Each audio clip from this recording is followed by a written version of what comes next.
You're gonna be good someday, I might have a future. Daddy, there's some excitement about Sunday, isn't there? The Highland Radio Awards. There is. Very It's good like I indeed. nipped out, I'll go out to the kitchen there and get my wee pot and wash it after my porridge and stuff. But all the girls were in there, right? Really? And they were saying, who was there? There was Corrine and there was Anya there. And we're This morning. This was yesterday morning. And say. the buzz was there. We were chatting about it. I said, what's the crack now? It's sold out. It's going to be a great crack. And she'd tell me about the running order and stuff and what we have to do in that. And then I just said something very random as I do. He says, what colour are you wearing? Right. And Anya, what colour is she wearing? Have a guess. Black. Great. Corrine? Green. Go again. Blue. First Black. choice. Black. So that Black was two on girls. black. Black. He says, right, okay. And then Michelle came in from, the fabulous salesperson she is, and she had a sandwich to go into the fridge. She came in and says, what colour are you wearing? Guess what colour? Black. Yes. So what colour are you wearing? Blue. Are you wearing blue? Yeah, blue velvet. What are you wearing? Black. Probably blue velvet, yep. You wearing blue velvet too? Might switch out, then I might go black. No, I mean you go do the same. But yours, I know your jacket, you've only got one of them and it's... No, I have too many jackets, that's my problem. But the blue's my favourite at the minute. Okay. Yeah. Right, well, and jeans? No. Trousers? Sharp trousers. All right, black. should be good. And you're going to be in work Monday morning? Monday morning, same as me. That's the plan. That's because we are professionals. Well, some of us are. Who it is, I don't know. Lee, have a great one. See you tomorrow. Iron your shirt. I will, of course. I always have my shirts. Yeah. Right. Yeah. Do you see when you're wearing a jacket, would you be bothered doing the back of the shirt? 100%, but I have do the front part. Yeah, but I do sometimes Cheat a wee bit. in the mornings. If I wear like a 3/4 top or a quarter zip, You just do what has to then be I done. won't iron the shirt, Right. and then I get very warm and I'm stuck in the jumper. Yeah. Nothing is That worse. happens about once a week. Good luck. All right, Lee, it's 9 o'clock. Time for a news update, and let's say good morning to Michaela Clark. Thanks, Greg. Good morning. A 100% redress councillor fears history is repeating itself with the new housing minister. Councillor Joy Beard has hit out after a campaign group representing the owners of defective apartments met with Minister James Brown yesterday, during which he committed to ensure a full remediation scheme would be up and running as soon as possible. Councillor Beard claims she has made numerous representations to meet with Minister Brown, but to date has not received a response. Taoiseach Simon Harris, during a trip to Donegal ahead of last year's general election, said a full review of the defective concrete block scheme would be carried out within 6 months of the formation of a new government. Councillor Beard says in order for that to happen, the government needs to listen to the people at the coalface of the crisis. The best placed people to provide that insight are those living this crisis every single day, and those that are speaking to people that are affected. Officials up in Dublin sitting behind a desk who've never visited a defective block home are not the right people to be engaging in this review. I think it has to be somebody who has first-hand knowledge and are speaking to the people that are affected. This is a humanitarian crisis. There is no doubt about it. I just want to meet with Minister Brown. I've said I'll meet with him anytime, any day, anywhere. Opposition leaders will meet today to decide a collective response to the government's latest attempts to secure extra Dáil speaking time for the regional independents. The Dáil Reform Committee last night passed a government proposal to resolve the long-running dispute by 10 votes to 8. However, the opposition claims the vote was rushed through and says it will consider all options in response, including staging a walkout in the Dáil. People Before Profit TD Richard Boyd Bard says it's an insult to the people. That was one of the worst exercises in cynicism and sleeve-in politics on the part of the government that I have ever witnessed in all my years in the Dáil. They pretended for 3 to 4 hours that they were serious about a compromise and a discussion about how we could resolve this logjam, and then at the last minute, presumably with a text from higher up, they just made a decision to put it to a vote and ram it through. A driver has been arrested after being detected speeding at 75 km per hour above the speed limit in Newton Cunningham last night. The Buncrana Roads Policing Unit were operating a speed check in the area when they caught a vehicle travelling at 175 km per hour in a 100 km per hour zone. The motorist was arrested and charged to court. Finally, for weather, cold this morning with some frost and icy patches. Today will be mainly dry with plenty of sunshine and just a few passing light showers. Highest temperatures of 7 to 9 degrees. That's all from Highland Radio News for now. We'll be back with news again at 10 o'clock. Until then, good morning.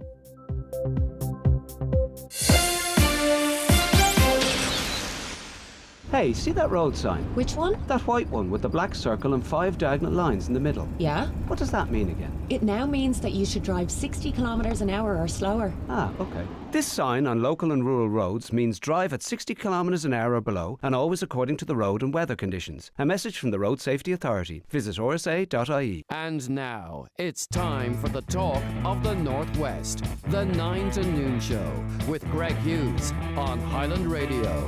Hello, a very good morning to you. We're approaching 4 minutes past 9 on this Thursday, the 27th of February. How are you all keeping? I do hope you're very well indeed, and I hope that you'll be able to stick around with us for the next 3 hours where we've got that usual mix of news, current affairs, features, entertainment, the issues that are important to you, we hope, and that's why we rely on you to keep us in check in that regard. If you want to comment on anything or raise your own issues, the numbers are always there for you. Our WhatsApp, as you may well know, is 086 60 25,000. 086 60 25,000. You can WhatsApp, you can text, and also you can send your WhatsApp voice notes to that. If you want to give us a call, we've got Donna Marie and Shannon on the lines, 07491 25,000. Or if commenting via email is your thing, we've come up with a really fancy email address. It's comments@highlandradio.com. And of course, you can watch the show on YouTube, Facebook, and on X and our website. Also, just click Watch Live on the website there, which might suit some of you. Right, the papers this morning, the front page of the Tyrconnell Tribune. Councillor Jimmy Kavanagh said there is serious concern for the future of housing construction in Donegal because of the waiver relief scheme from development levies to connect new homes with roads, water and other services is now ending. He's now called for the waiver to be brought back and to extend it for a further 5 years. He said the loss of the waiver could be the difference between building a new house or not, and costs could rise to over €50,000, depending on the distance involved in connecting to essential services. The final deadline to claim exemption from these charges have to be submitted to local authorities this Friday. In October, the Housing Minister warned it is not proposed to extend the terms or timeline of the scheme beyond those as approved by the government last April. The government approved an extension for the waiving of local authority Section 48 development contributions from the 31st of December 2025 to the 31st of December 2026. So, what kind of an impact might that have? I'm sure for those looking to build, you'd want to get your application in for that waiver as soon as possible because those costs can fairly rack up. The Donegal News today, we were discussing this over the last wee while, and of course it's going to be covered in papers locally as well. Radical plans, as they're described, to transform the appearance of some of Letterkenny's busiest roads with a network of paths and cycleways could backfire, it's been claimed. Donegal County Council could spend in the region of $6 million plus on a variety of active travel schemes in the town. These are designed to primarily encourage walking and cycling for everyday short journeys with the intention of improving health, creating safer communities and reducing environmental impacts. But one local councillor says he has huge concerns about the possible consequences of proceeding with the proposals as they stand. That's Councillor Kieran Brogan, who indeed expressed his concerns about road realignment to us in front of the Mount Ergel Hotel there, and also his concerns about changes to the road layouts elsewhere in Letterkenny. The Dairy News this morning, the Western Trust's Child and The Western Trust's Child and Adolescent Mental Health Services, CAMS, continues to be challenged. A Trust spokesperson has confirmed there were 513 children and young people in total in the Western Trust area waiting on a CAMS assessment on December 31st, 2024. According to the statistics, the figure was 372 on December 31st, 2023. So that talks to a worsening situation in the Western Trust area. On to the Nationals now, and the Dail speaking rights controversy rumbles on. I know when this first started, the public were really quite vexed about it. I'm not quite sure they are still. Perhaps I'm wrong. I just think maybe they, at this stage, we kind of perhaps want them to get on with it now at this point. But anyway, the Irish Independent reports that the government has pushed through its solution, in inverted commas, to the Dail speaking rights row, but the opposition has vowed not to cooperate. Government Chief Whip Mary Butler called a vote at a meeting with party whips in Leinster House yesterday, and used an inbuilt majority to win by 10 votes to 8. But she admitted the issue was not over as the opposition pledged resistance. Independence Ireland, Michael Collins said, "This is an absolute disgrace and we are not having it, no way." The contention really is that, and we'll hear about this a little later on, the opposition is the view, and it's the opposition, not just one party as such, that the Dáil is set out as such that you have a government and you have an opposition, and that's how democracy works. And the government has its speaking time or its opportunities, and the opposition has its speaking time, its opportunities, and to hold government to task. The government wants to create a different category of TD, so to speak, whereby the independents that are supporting the government would also have the opportunity. They believe it's not really democratic to not give them the opportunity to do so. That seems to be their starting position here. So they're trying to create a different category of TD that is, well, in opposition or in government, but they would be able to take time to put questions or make points to the Taoiseach, as an example, or to the government, whoever is representing them. Now, that's, as some would see it, running with the hare and hunting with the hound. We'll see what comes of it, though. It's not over yet, and we'll talk about that a little later on in the programme. I'm interested in your views in it at this stage. Are you a wee bit bored of the story, or do you think it's important and they need to get it right?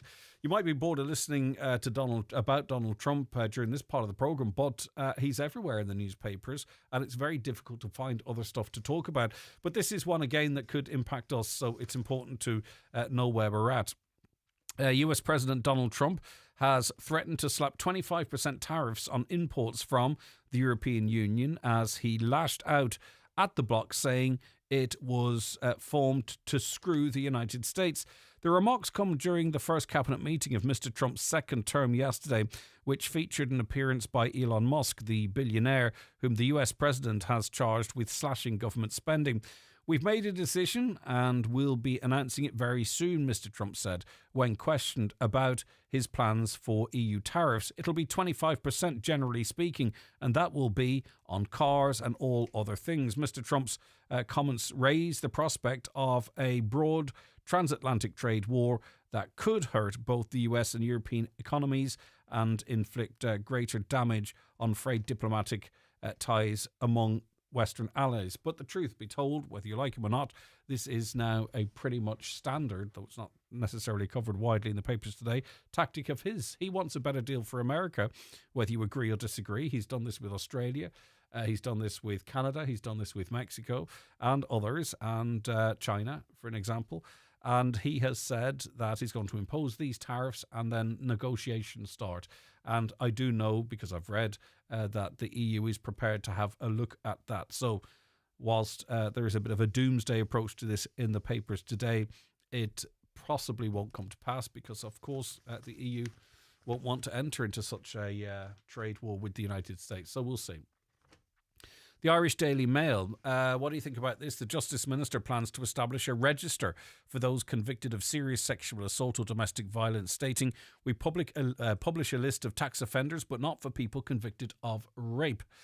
A source in the Department of Justice told the paper that the intention would be that the list would be publicly available, which goes further than proposed legislation by Fianna Fáil, which required Gardaí to act as middlemen.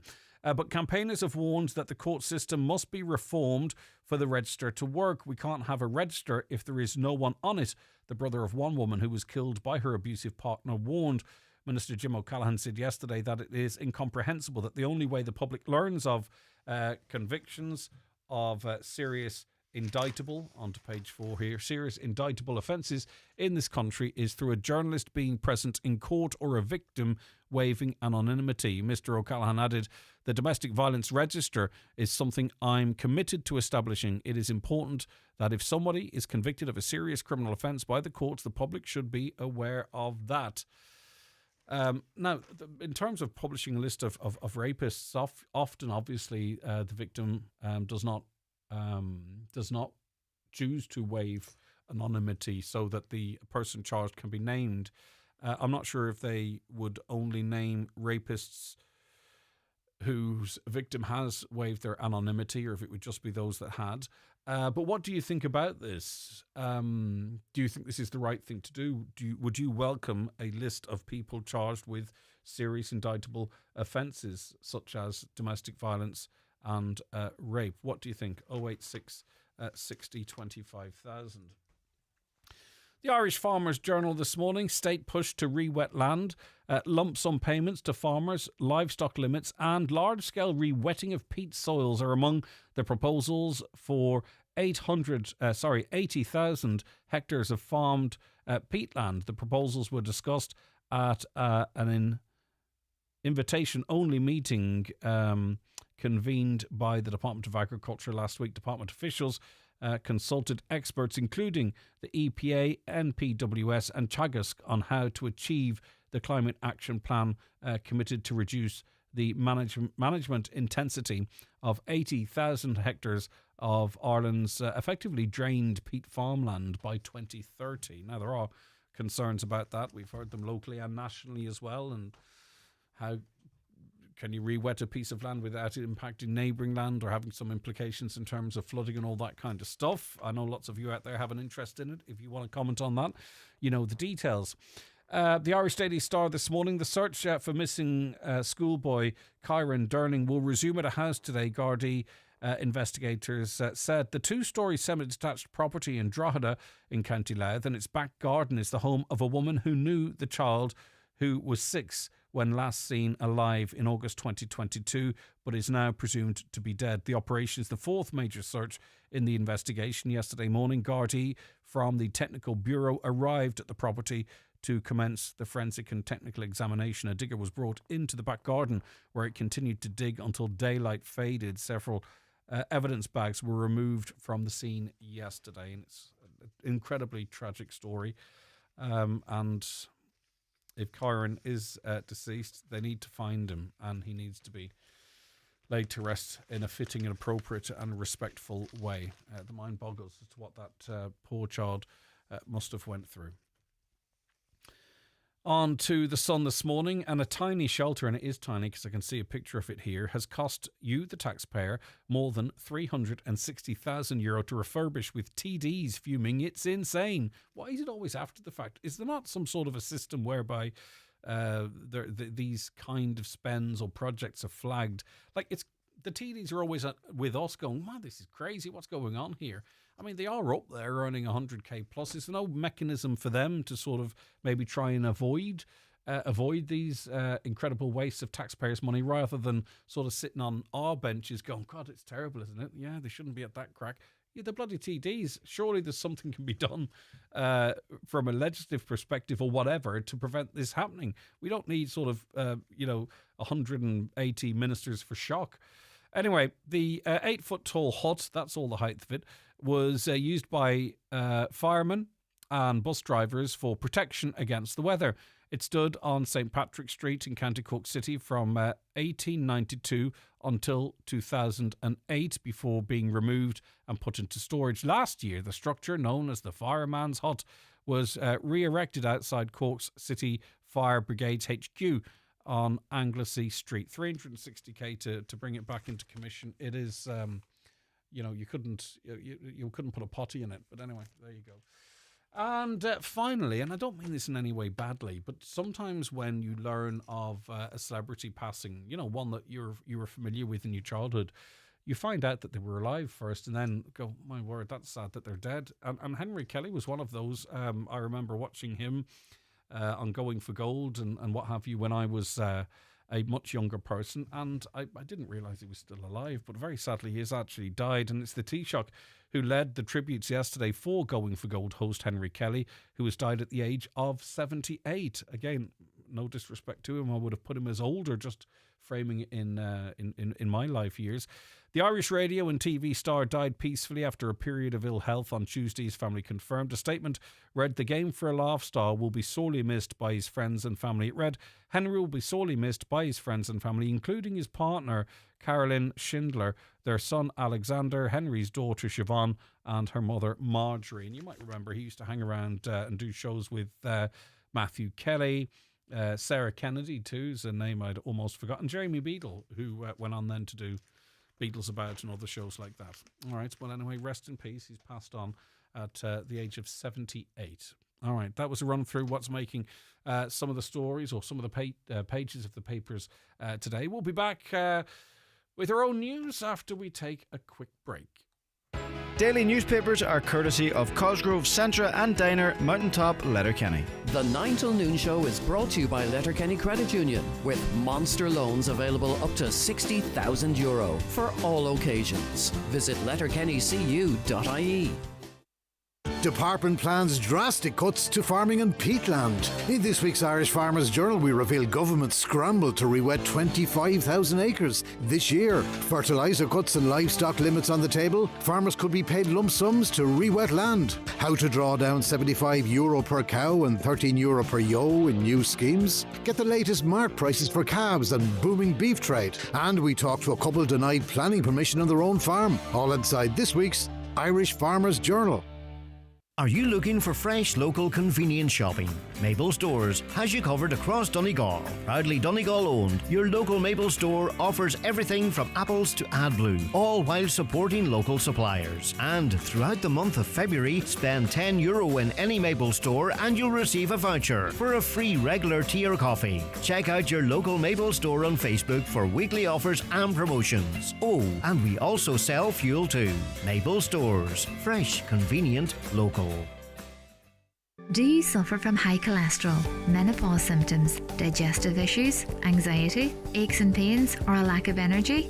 The highly trained team at the Natural Way Letterkenny can provide advice on natural remedies for a number of individual health issues. The Natural Way also has its own brand of herbal treatments to help fight fatigue, relieve digestive discomfort, maintain a healthy immune system, and alleviate common menopause symptoms. The Natural Way at Letterkenny Shopping Centre, your one-stop health shop.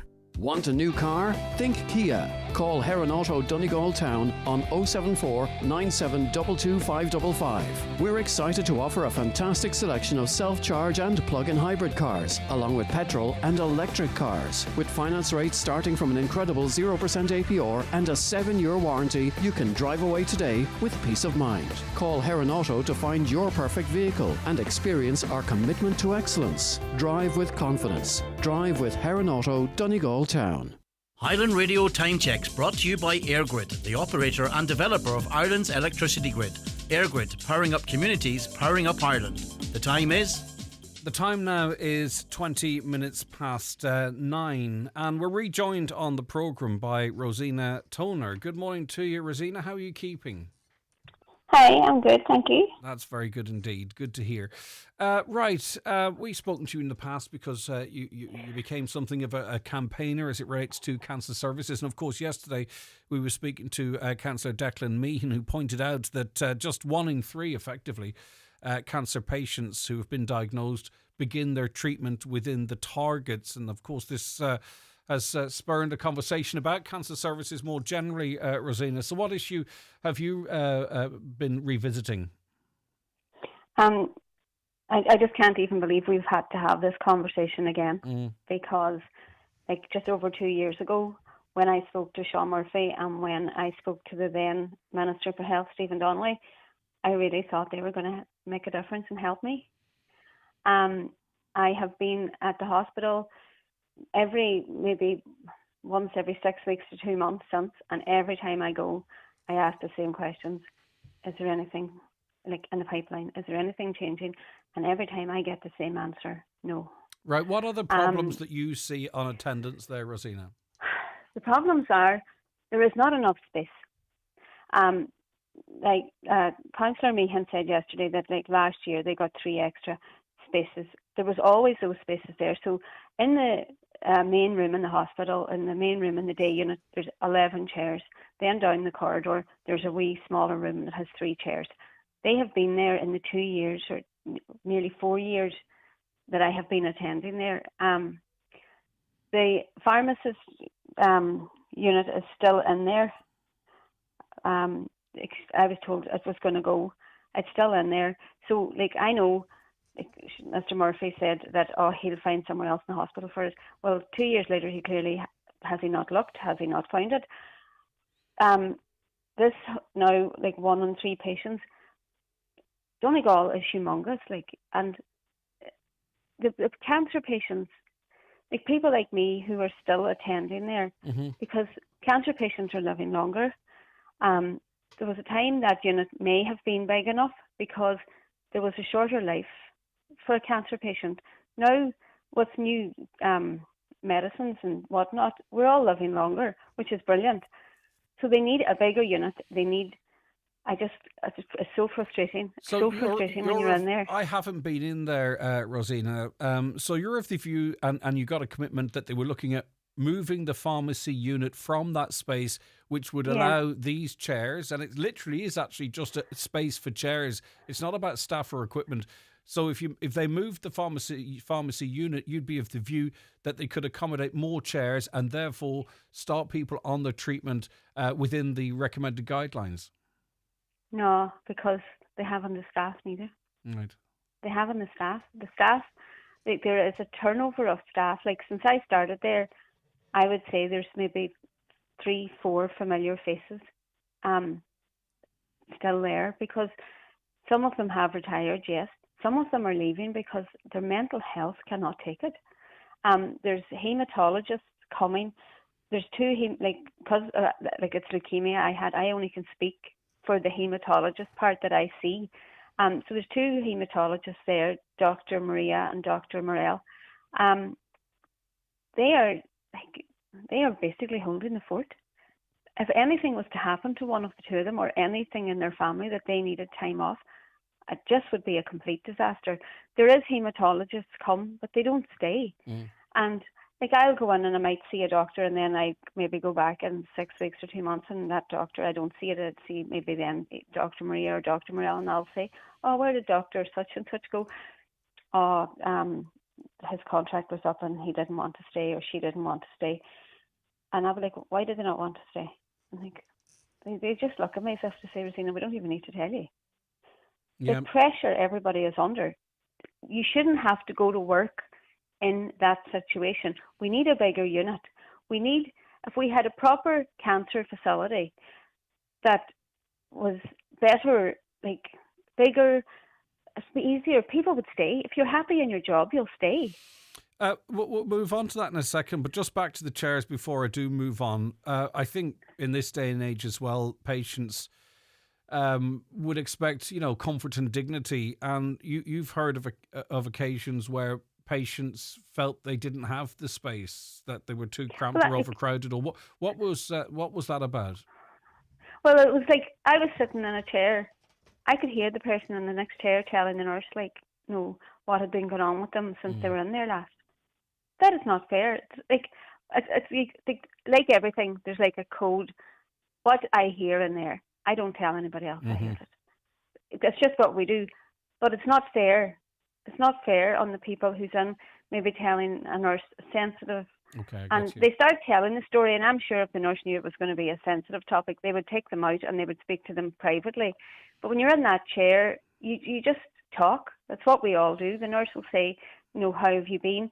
And you'll start to tell your story. And maybe it's things that, if it had been, the nurse had been aware it was a sensitive, private thing, she would have took you in. But there's no room. The chairs are in there on top of each other. It's just so outdated. There's nothing about it that is nice to go into. It's outdated. You're also of the view, Rosina, not to put words in your mouth, that really this is the sunset of these types of services locally. You have been talking about the development of a new cancer centre of excellence in Galway, and the HSE are kind of unapologetic in relation to that in interviews I've done with them, in that if you want the best services and you live in Donegal, you are going to have to travel. But you don't believe it should be that way. I think it's disgusting that they think that. I think it's, if you live in Malin Head and have to go to Galway, even if you live in Bundoran and have to go to Galway, it's not fair. And they talk about Mayo has 100% rate, Sligo has this, they've all got better rates. Those hospitals are all so close together in a smaller area. Geographically, Letterkenny is trying to facilitate the whole of Donegal. It's absolutely crazy. And then there has been patients that were sent to Galway who had to be sent back because Galway didn't have the room for them because they have to look after their own, which is reasonable. Everything in Letterkenny is just a disaster. It needs to be changed. I swear it's so frustrating. It's a chicken and egg Everyone's situation as talking. well too, because and I know there are some moves behind the scenes to try and promote Letterkenny University Hospital as a good place to work, and I'm sure there are elements of it that are, but it's a chicken and egg situation, isn't it? Because you talked of the difficult working conditions and staff retention. Well, how do you attract staff to Letterkenny University Hospital if the first thing they do is Google it and click news in Google, and they'll hear all of this type of stuff we're talking about? So it's not going to improve until the facilities potentially then improve and the working conditions improve. And I think that's what we need, because I have had it said to me before, oh, but nobody wants to work in Donegal because we're just so far out of the way. If we had better cancer facilities, if we had better hospital facilities, I only can speak for cancer, but I'm sure there's people listening to me who would say if we had better this facility and better that facility, everyone has their own story. But they need a unit. They need it so desperately. And I know this. There was a consultant sent from Dublin to Donegal last maybe summertime to see what the problem was. And in his assessment, he said that Letterkenny needed 2 more haematologists straight away. That was last summer. There has been no more haematologists. I swear it's just so annoying. But so it is. And then people talking about it, councillors, oh yes, this is what's happening, we should do, or we will look into it. They won't look into it. Until they have someone in there sitting in that position and they see how bad that is. Because, I sound like it's a terrible place. It's not a terrible place. It's you get the best care in there. I would not have wanted or wished for better care that I got in Letterkenny. In times when I thought my days were actually numbered. They were really, really, really good, and they cared for me, and I knew they were doing their absolute best to keep me alive. So it's nothing to do with the people. It is the facilities are outdated. They're outdated. Letterkenny, there is money being pumped into it. Where is that money going? Why is nobody accountable for it? Why do we keep being told these stories? Because clearly Councillor Meehan was told as well that pharmacy unit's going to be taken out of there. We were told that over 2 years ago, and it's still there. And in 2 years' time, unless somebody is going to do something, it is going to be still there. And it's not even that. That is only even a small space. That might likely house maybe 3 or 4 or 5 more chairs. It needs just a complete revamp. We need a proper, the ward has changed. But that's what I don't understand, and I put it to Councillor Meehan yesterday. Has an audit of space been done? Has someone gone in and said, right, well, we could move this here, we can put that there? Kind of stuff you do with your front room. If you get a new couch. Yeah. And I'm not in any way being facetious or trying to diminish the issue, but that's what you do. You sort of say, right, of this furniture, how can I best arrange this room to accommodate it?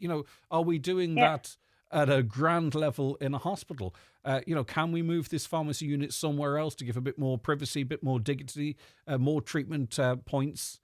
Are they doing that? I mean, we're making our inquiries to find out, Rosina, but clearly the statistics show, and these aren't statistics, they're people, that you are waiting longer to start your treatment in Letterkenny University Hospital compared to Sligo. And they're really quite similar hospitals, albeit Letterkenny busier.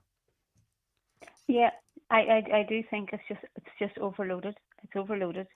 It needs a proper facility. How many people's in this county? How many people do you hear about on a regular basis who've been diagnosed with cancer? All the time. It's all the time, yeah. Yes, weekly, daily even. And all different ages as well, 25, 38, 46. Yeah, absolutely. So there needs to just be, it needs a new facility, and that is just the long and the short of it. It needs a new facility, a standalone facility that will be for haematology, oncology, all ranges of cancer, that will have nurses, doctors, wards, theatre if it's needed. They need a proper facility. But Rosina, they cannot go on. They will tell us though that there isn't a critical mass. There isn't enough people to justify and to attract the best of the best into a region like the Northwest, and that's why it has to be Galway. Because if you want the best outcomes and the best people working there, they say that's what you have to do. I'm paraphrasing here, but that seems to be what can we not consider maybe Derry, Sligo, North Leitrim and Donegal and bring in the numbers to create the critical mass for something in the Northwest? I wonder, is that an option perhaps? To be honest, I think, see, when they start talking like that to me is really insulting to the staff who are in there daily doing their best, to be told that if you want better care, you have to go to Galway. Like, those people are in there doing their best, giving the best care they can. And that statement that they keep talking about is completely insulting. It's insulting to the Donegal people. It's insulting to the staff in the cancer services in Letterkenny who are on a daily basis getting up and going in there and doing their best for people, even against, I just don't have the words. Yeah. It makes me so annoyed. And Rosina, I know this is not an issue you're letting go. Are you seeking a further meeting with the new health minister, with the general manager, Sean Murphy, or are you hoping that speaking publicly will be enough maybe to trigger some sort of... No, did you know what? I'm actually coming to terms with the fact that I think I will need to go and chain myself to the railing. Because I just think, it's okay, I can come on and speak to you, I can look for meetings with Sean Murphy, who does not even want to talk to me. Nobody is going to talk to me. And unless I just feel that, as the man says, the squeaky wheel gets the oil. The more noise you make, if you start to embarrass people, maybe people will start to do their jobs. And I think, just to reiterate, you've said it a couple of times, and I want to join you in this. In these conversations, I kind of feel we're doing it to support staff, the amazing staff down there that work so hard in often really quite difficult circumstances. Yeah. 99 times out of 100 people are have great time for the staff, because there are families, a lot of them. There are sisters and brother-in-laws and that type of stuff. It's not a criticism of the staff, it's the facilities in which they have to work in. No, I take my hat off to the staff that stay. I really do, because it is hard to get out of your bed every morning to go in to work knowing that you are going to have a stressful day every single day. And when you go into that job, you don't know what you're going to meet along the way that day. No, I've went in there days hardly able to stand up. I was that ill. They weren't expecting me, but they didn't turn me away. They took me in and they got me somewhere and they did their best. And I'm not alone in that. There is loads of people in the middle of chemotherapy, in the middle of treatment, who need extra support, and they're there to give it. Mm-hmm. And they already have a full workload there. So the staff are amazing. It's just the facilities are just absolutely brutal. I'm sorry to be so just harsh about it, but that's what it is. We need a proper facility. I would safely say, if anyone listening was in that unit, maybe was a sick relative 20 years ago, they're likely thinking, that sounds exactly like it was 20 years ago. Nothing has changed. And the numbers of cancer patients is rising. The numbers of survivors who still need care, like myself, is rising. It is. Yeah, and I think it's just to reiterate this one more time. If someone's in Tubbercurry and another person is in Drumkeen, and both of them receive a diagnosis of cancer, and you know more than anyone, Rosina, how difficult and stressful that is. The person in Sligo will, on 100% of the occasions, begin their treatment in a timely manner. The person in Drumkeen is most likely actually to be told, I'm sorry, we can't start your treatment yet. So they're sitting in their house wondering, is this getting worse? Is it spreading? Am I missing out? Yeah. Whilst the person in Tubbercurry, and fair play to them, they're already starting their treatment. I mean, that's on the most basic fundamental level. How can that happen? Why is that acceptable? It's not acceptable, of course, but that's what we're talking about here. Yeah, but again, and I was just looking this morning, so in the Ceuta region, there's 7 hospitals. Those hospitals are all kind of fairly close together. So the region that they're taking in is not a massive region. So they're not under as much pressure. Like Letterkenny and the size of Donegal, like geographically, it's a massive area for one hospital with a tiny facility to be coping with. Mm-hmm. And we also have to remember that per patient, Letterkenny is far short in terms of spend. Why, again, why is that? They'll try and mix up the figures and say, no, they get a little bit more or more than Sligo. But if you divide the amount of patients into the amount of funding, Letterkenny's underfunded compared to other hospitals. Like, why is that? That's a really important Is that question. down to management? Like, is that not them should be rattling that bucket? Well, if you say that, people say that the management are working very hard and they're applying for everything they can and they're as frustrated as everybody else. That's what, politicians have said to me, that they're not calling the management out. They're not saying the management needs changed. They're not calling for an audit. They're not calling for a Doge type, tell us what you did in an email, 5 bullet points in the last 2 weeks. They seem to be saying the management are trying their best to get the facilities to the region, and they're as frustrated as you might be. So that's what that's the. See, again, it's the squeaky wheel gets the oil. Right. Okay. They have to make more noise. I hope we don't get to a stage where you find yourself having to chain yourself to something. But Rosina, I wouldn't put anything past you either. No, I tell you, it's just so frustrating. And for now, I am out the other end of it. I am aware I could get sick again. That's okay. But I am also aware, I have a family. I don't want my mum or dad, or God forbid, one of my children, to be sitting up there in years to come in the same facilities that I sat in, and nothing has changed. Okay. And maybe like that, they're waiting longer to get seen because the place is overcrowded and they can't facilitate them all. Okay, Rosina, listen, we'll move on. How are you, by the way? Because, when we spoke to you, when I spoke to you first, you're in the midst of treatment. You weren't very well at all, and you had other things than a fight that maybe you needed to focus on, but you didn't. So how are you feeling now, Rosina? I am feeling really well. Brilliant. So, and at that time too, the doctors and some of the nurses in the hospital took me to one side and said, "We really appreciate what you're doing, Rosina, but you have to look after you. Yeah. And your fight is the leukemia, not the hospital.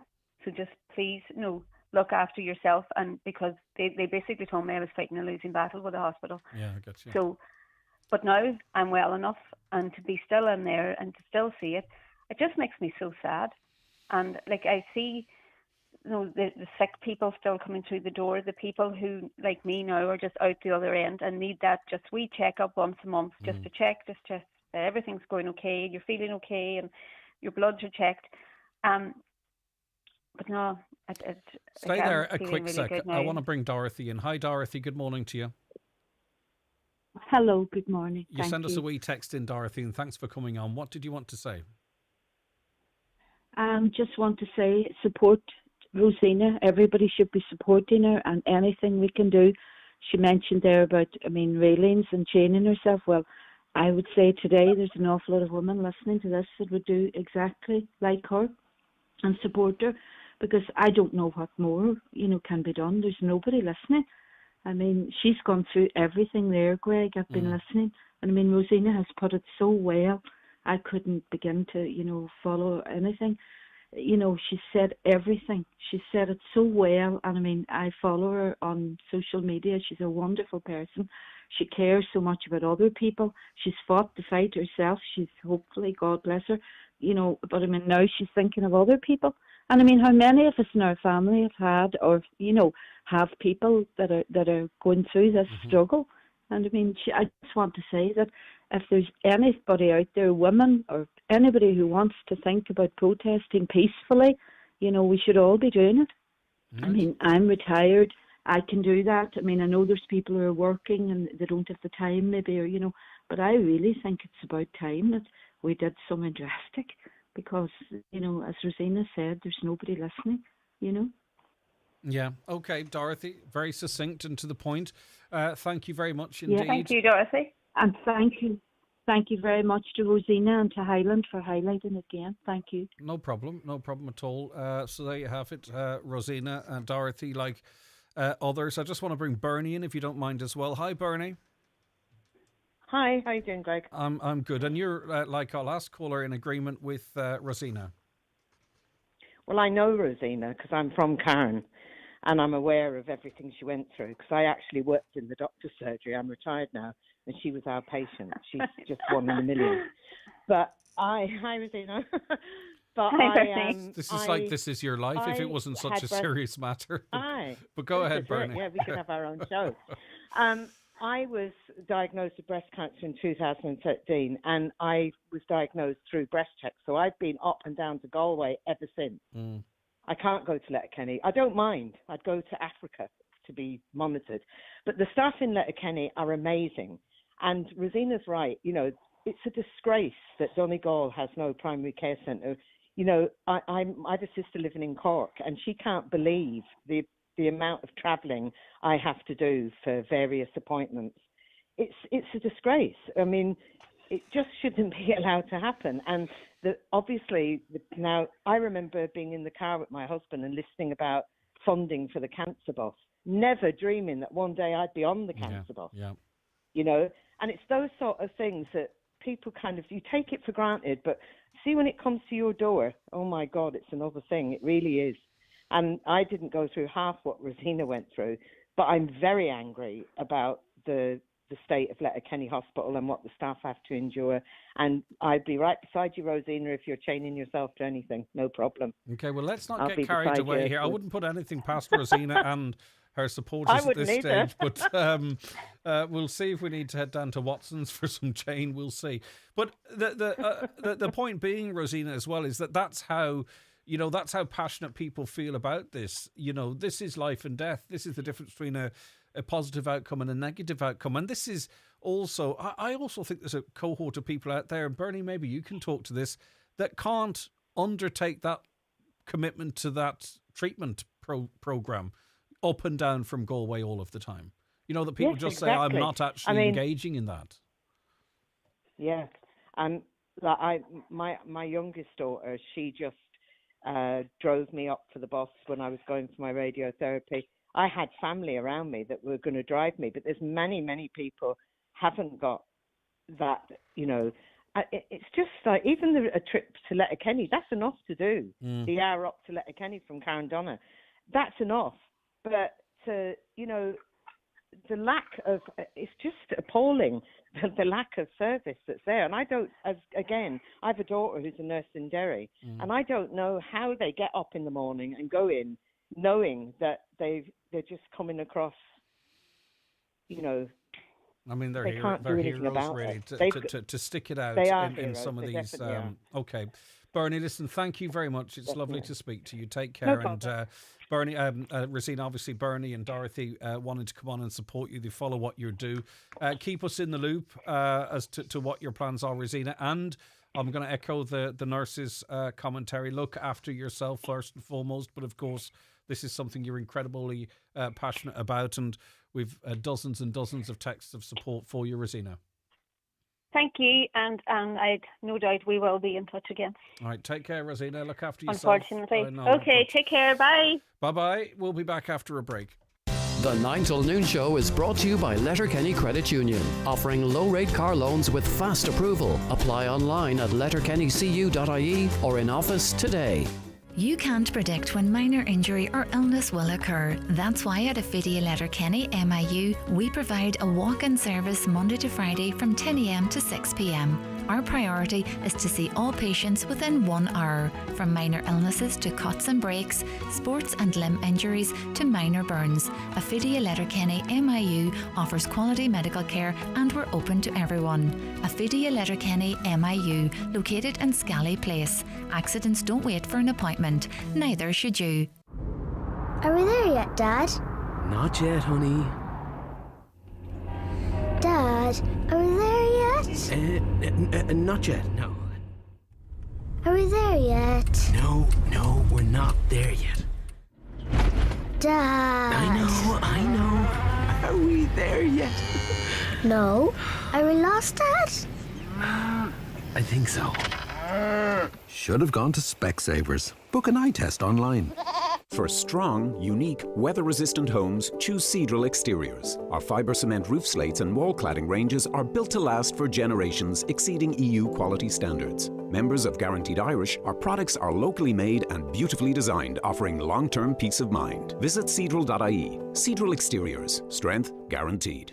PDO thread lifts and skin boosters, which rejuvenate the skin by improving facial contours, lifting and tightening the jowls, neck, cheeks and eyebrows, are available at Genesis Aesthetics and Skincare Clinic, Gweedore. To choose the right aesthetic treatment for you, contact Mary Ferry, your aesthetic practitioner. Also offering fat-dissolving treatments, dermal fillers and laser treatments for all skin conditions. Hair and makeup packages also available. Genesis Aesthetics and Skincare Clinic, Gweedore.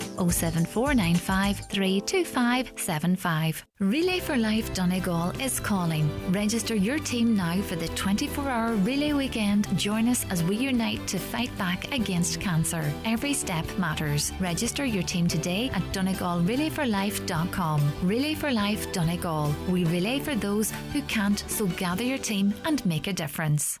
The 9 till noon show with Letterkenny Credit Union. Simplify your debts with a debt consolidation loan from Letterkenny Credit Union. Call us on 074 910 2126 or apply online via our app or in office today.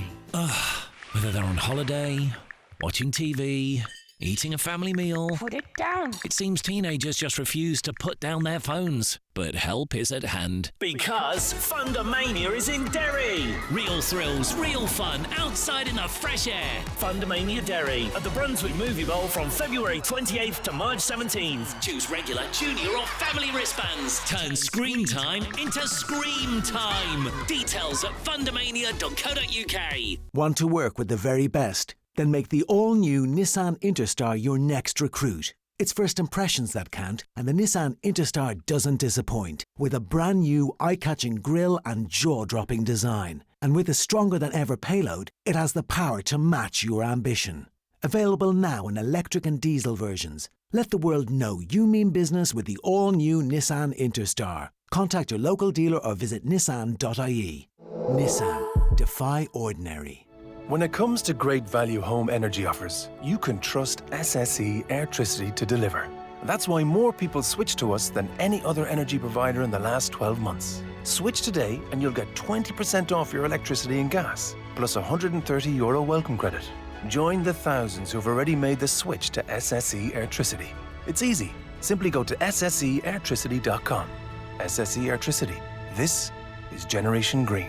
EAB €2,583. Claim based on latest CRU change of supplier report December 24. Rates valid 1st of July 24. For T's and C's, tariffs, standing charges, claim verification and exit fees, see ssseairtricity.com. Teagasc will hold a tillage meeting on Thursday, 27th of February at 8 p.m. in Angrinnan Hotel, Burt. Topics include organic fertilisers, winter and spring crop management, plant biostimulants, and 2025 fertiliser planning. Shay Phelan, crop specialist, will be in attendance and everyone is welcome. Highland Radio weather updates with McElhenny's. Our new season special occasion wear range is here. Visit us to explore our extensive dress collection in store or shop online at McElhennys.com today.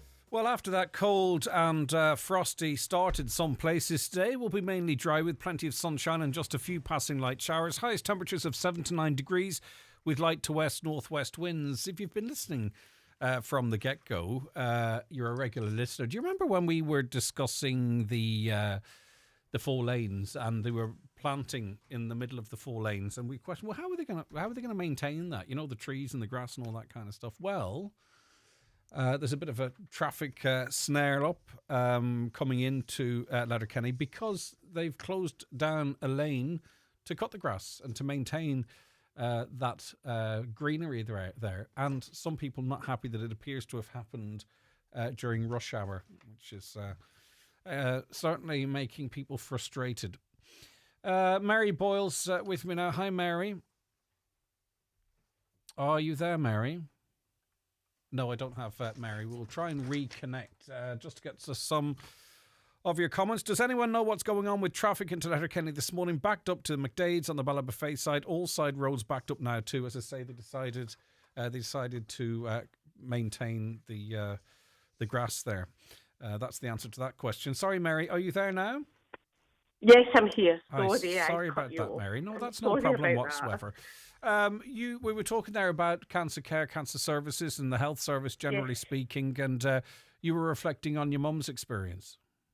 Yes, very much so. And what was it, Mary? Well, my mum, she had a blockage in her bowel, and just right off, just to make sure that I've got this right, Greg, I would like to absolutely give the most praise to Letterkenny, to Dublin, to Sligo, and to all the services that my mum had. I would like to do that right off bat, because if it wasn't for them, we wouldn't have had her for the last 2 years of her life. Anyway, she left it too late. She should have gone for a bowel examination, but she didn't. She thought it was cancer. And she's of the old generation, so they always think everything's cancer. Oh God, it's going to be terrible. I'm going to die.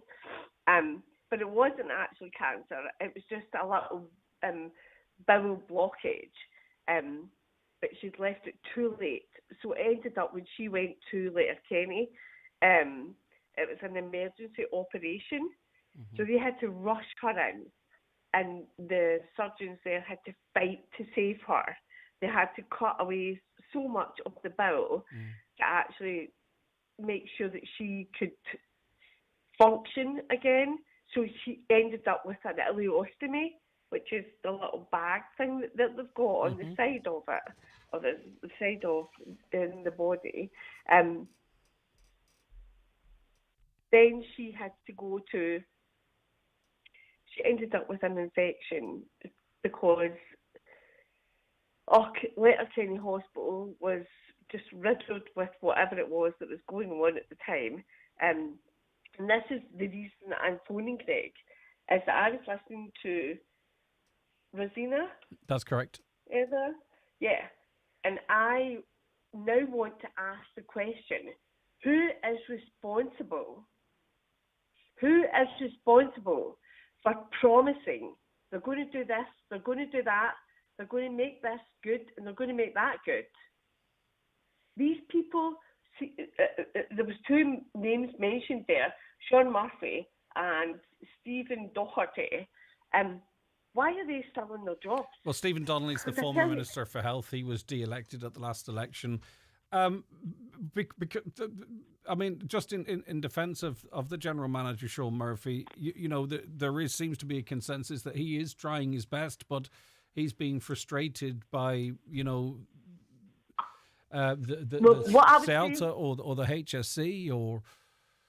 I would use Rosina's words, right? I would say, what if it was his daughter or his mammy?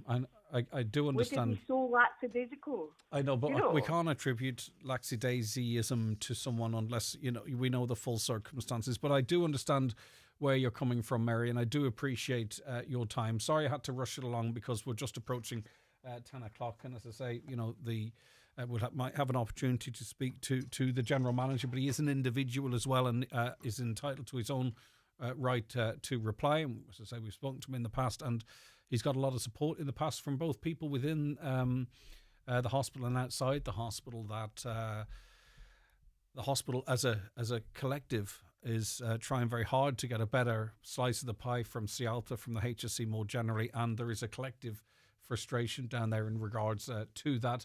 Just to be fair and to offset some of the criticism, that seems to be the consensus. I've spoke to consultants down there that said the same as well on this programme.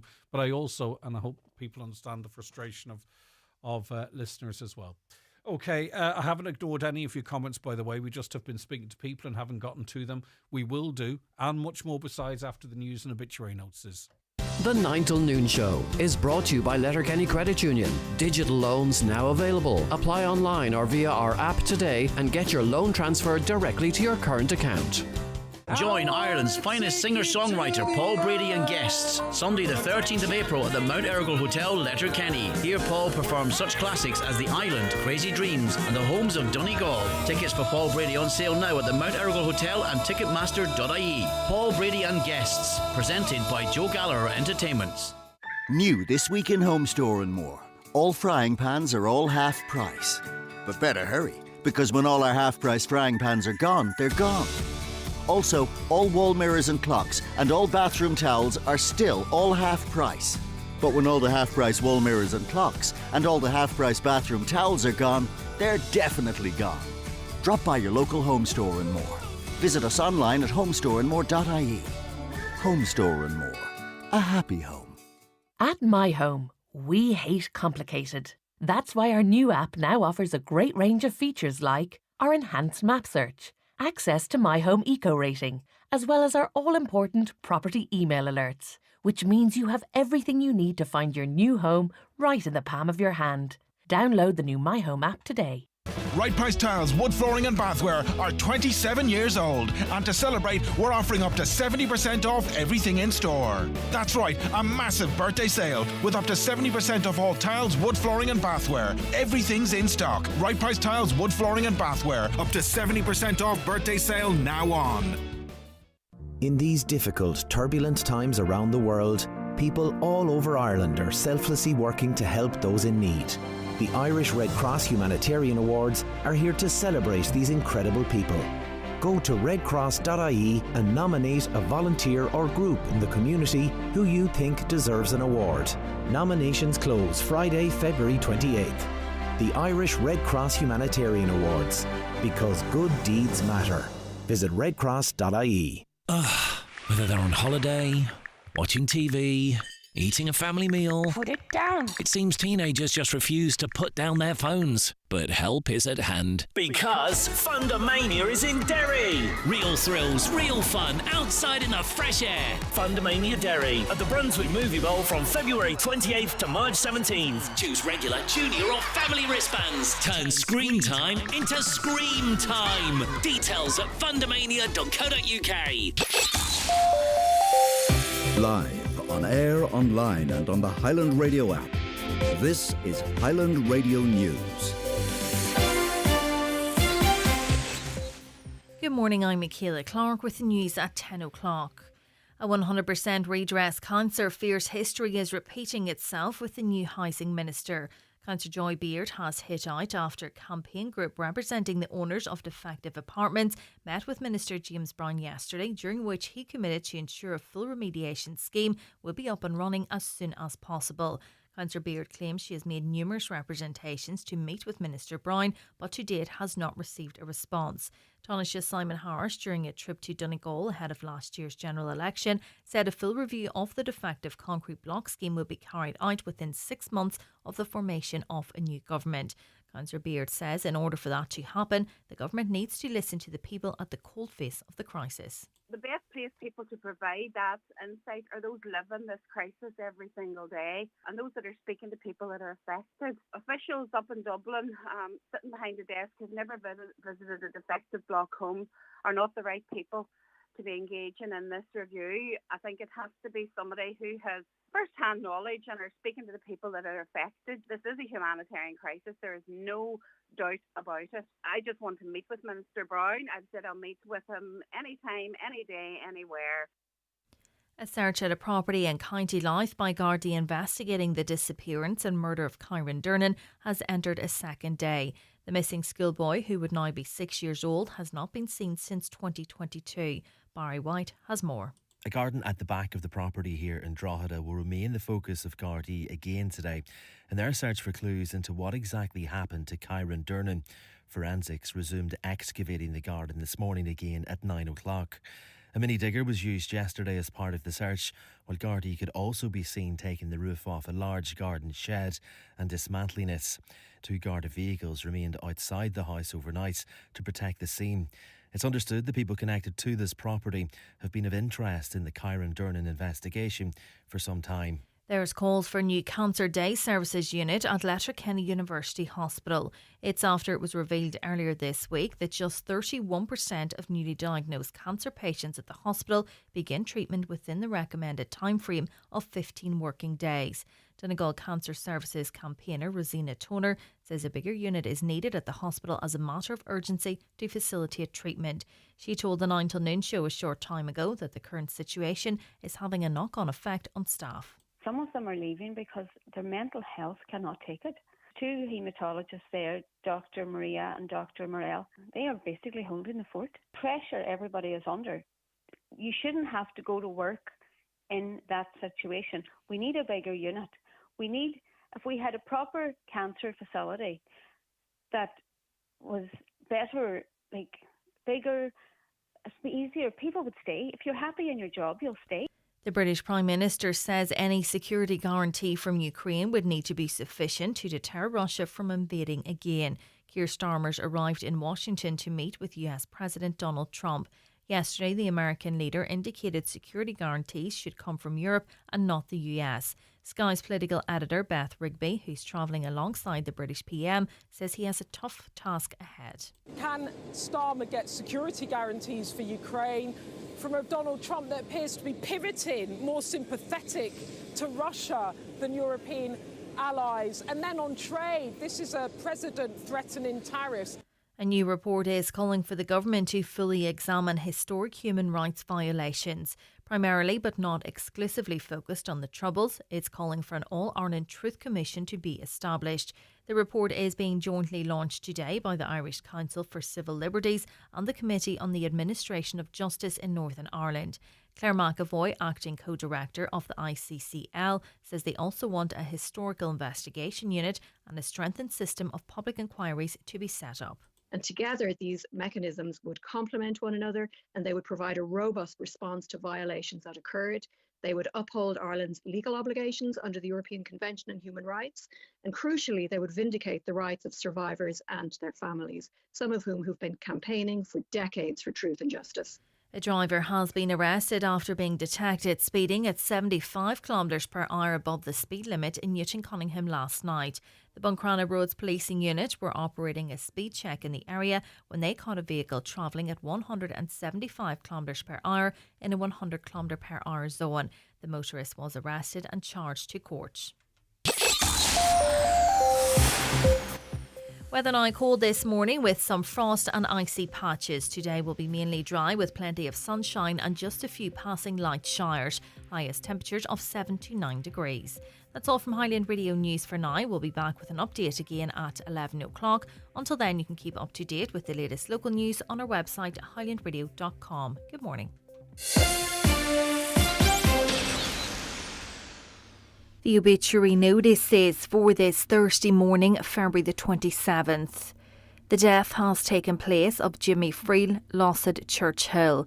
Jimmy's remains will repose at his late residence today and tomorrow from 11 o'clock until 10 o'clock. Funeral from there on Saturday morning for Requiem Mass in St Colmcille's Church, Glendowen at 11 o'clock, followed by interment in Garton Cemetery. Family time on the morning of the funeral. Family flowers only please, donations if desired to the Donegal Hospice, care of any family member or Charlie McClafferty, funeral directors.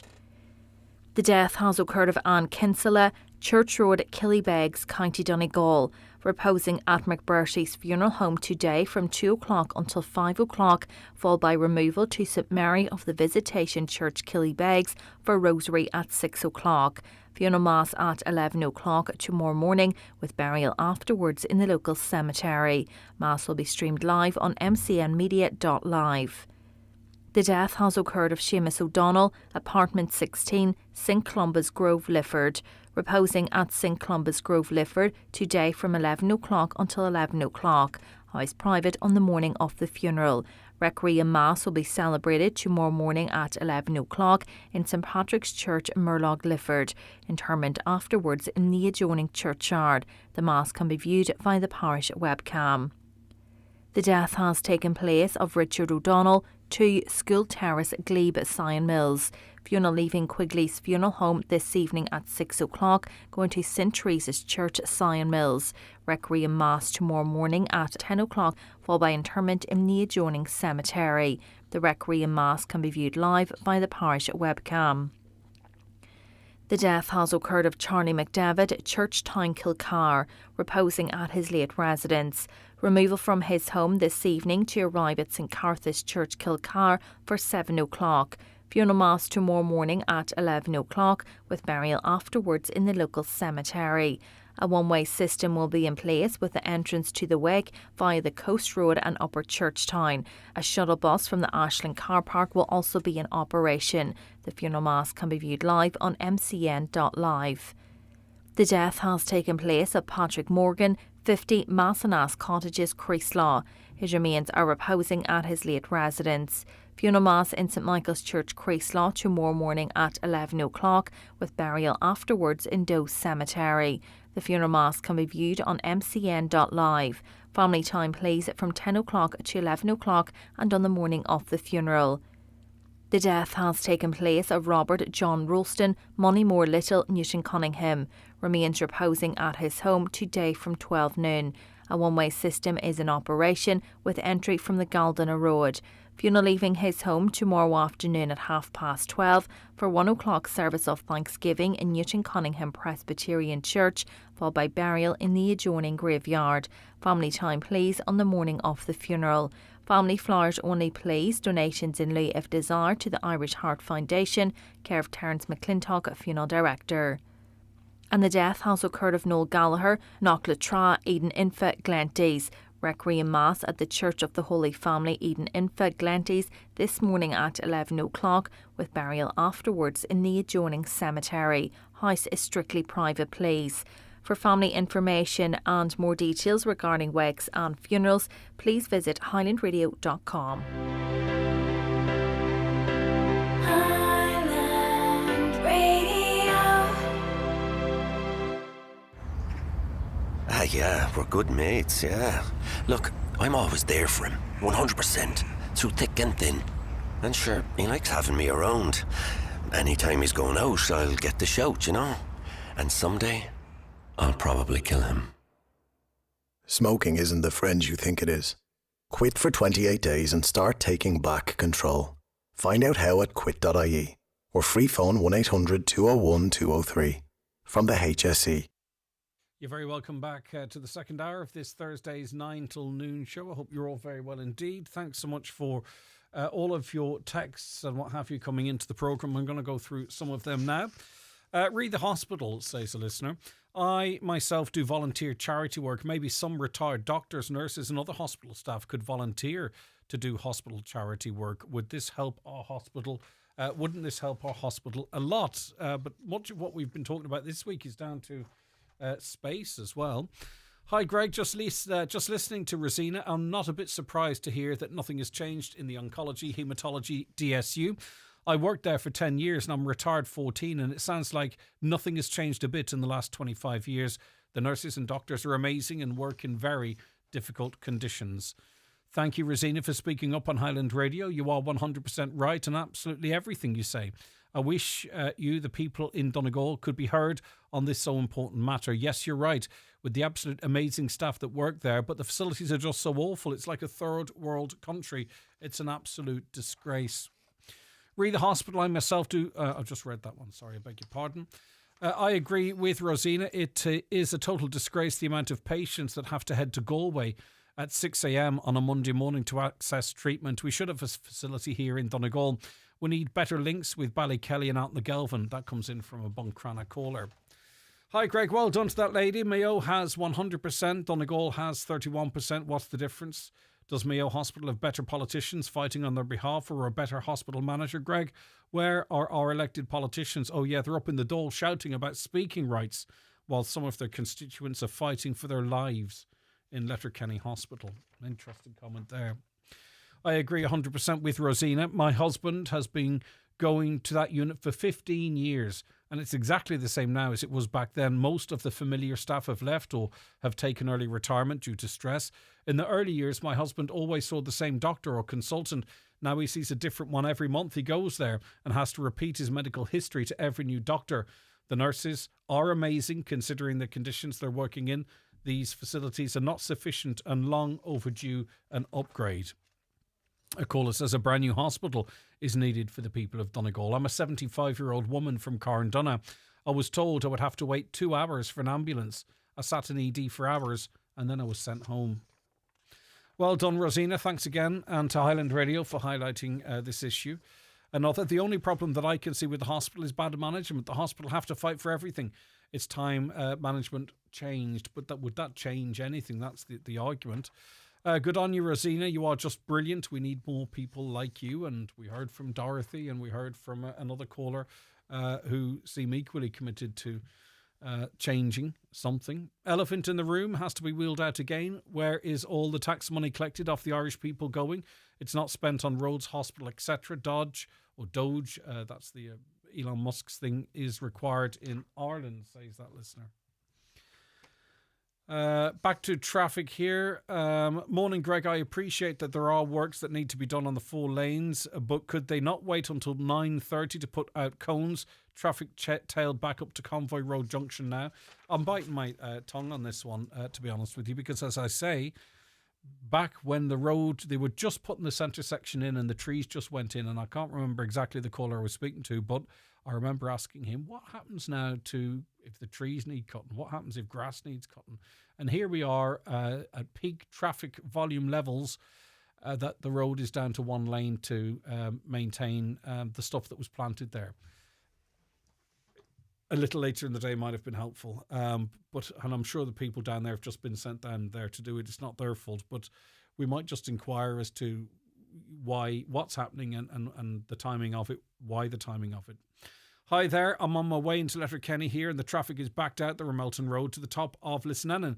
There's grave concern to me as I love this town, and I worry that if this continues, we're going to lose jobs and businesses, and people are going to lose their minds.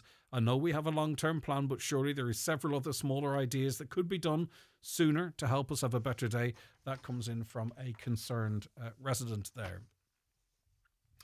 Greg, I was listening to your show yesterday and I heard stories about people not feeling safe in Letterkenny. I was up with my daughter for a hospital appointment yesterday. I went in for a bite to eat. 2 men started fighting outside. This was 4:30 in the afternoon. One of the men came inside the business. A lady was trying to calm him down and distract him from the other male. My daughter was really afraid. We were very glad to leave, and we will not be putting ourselves in that position again. So that's a scrap outside a business premises at 4:30 in the afternoon. That's not normal. You can't tell me that's normal. I'm not saying it happens all the time, but it seems to happen more often than it should. But it's not normal that you're out having something to eat at 4:30 in the afternoon and people just think it's all right to start scrapping in the street. Did you witness it? What was going on? Why did that happen? Do similar things happen? I've been asked to mention that there are 3 little teacup dogs running at the road at the school in Kerrykeele. The parents and children are stressed out as they're running under cars. This is happening too often, they say. Next time, the listener will be reporting it to the RSPCA. So 3 little teacup dogs. I'm not familiar with that brand. That is actually teacup? It is teacup. Right, okay. So hopefully they've been taken into care there by their owners or someone. Because it's not only the dogs themselves, but you wouldn't want to perish. You wouldn't want to be responsible for them perishing either. It is Jackpot Day today, and we have a little thing just after 10 o'clock called Radio Bingo, and it's supporting Vision Ireland. They do amazing work, as you would know, in supporting people with vision loss or those who have just been told that they are losing their sight or their sight is deteriorating, and they do lots of work right across this county in supporting those people, and we hear great stories. They also advocate on behalf of people with sight loss or vision issues, and one of the key fundraisers for them is the bingo here in Highland Radio, and it generates great revenue for them to invest in services locally. And people every day win hundreds of euro and indeed thousands of euro in the jackpot. It's a couple of hundred every day and it rolls over. And as I say, we'll get a list of winners actually for you. I think it's always good to let people know where the money's going, but hopefully the jackpot's going. And the only one way we can find out if it is or not is to hear the numbers. It's time for Vision Ireland Bingo on Highland Radio. It's Thursday, the 27th of February, Jackpot Day. You're playing for the jackpot prize of €10,400 on the pink sheet. The reference number is S4. It's game number 9. The jackpot number is 29. This number can come out in any position from the next 10 numbers drawn. And now, here are your daily numbers. 61, 43, 65, 2, 72, 21, 58, 6, 41, and finally 11. Phone your claim to 9104833 before midnight, leaving your name, contact number and the name of the shop where you purchased your book, and we'll call you back the next working day. Get all your Vision Ireland bingo information at highlandradio.com. With a high digital online skills course, you'll feel a real difference. I can listen to all the music I like. The bus app that's coming out, it's brilliant. Anything you want to know, it's at your fingertips. They're small things, but they mean something. Learn essential online skills with simple, accessible lessons at highdigital.ie or free phone 1800 20 30 30. Brought to you by Vodafone Foundation and Alone. Vodafone, together we can. Heading off on holiday? Don't forget to park to relax. Travelling for business? Well then just park to work. Flying for a city break? Simply park to explore. No matter where you're going, you'll find safe, secure shuttle parking just 6 minutes from the airport at Dublin's newest airport car park, Park 2 Travel. Visit park2travel.ie now to book your space from March 10th and use the code PARK2TRAVEL now to get 15% off. Park2travel.ie. For when you need to park to, well, travel. Terms and conditions apply. Don't know if you know Alice and Pat. Late 40s, couple of kids, been together 17 years.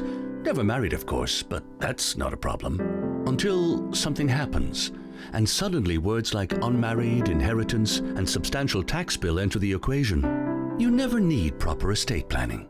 Until you do. That's why the experienced team at McElhenney & Associates are here to help.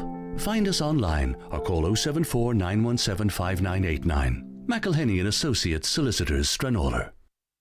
The 9 till noon show with Letterkenny Credit Union, now offering mortgages from €40,000 to €600,000 with no hidden fees or transaction charges.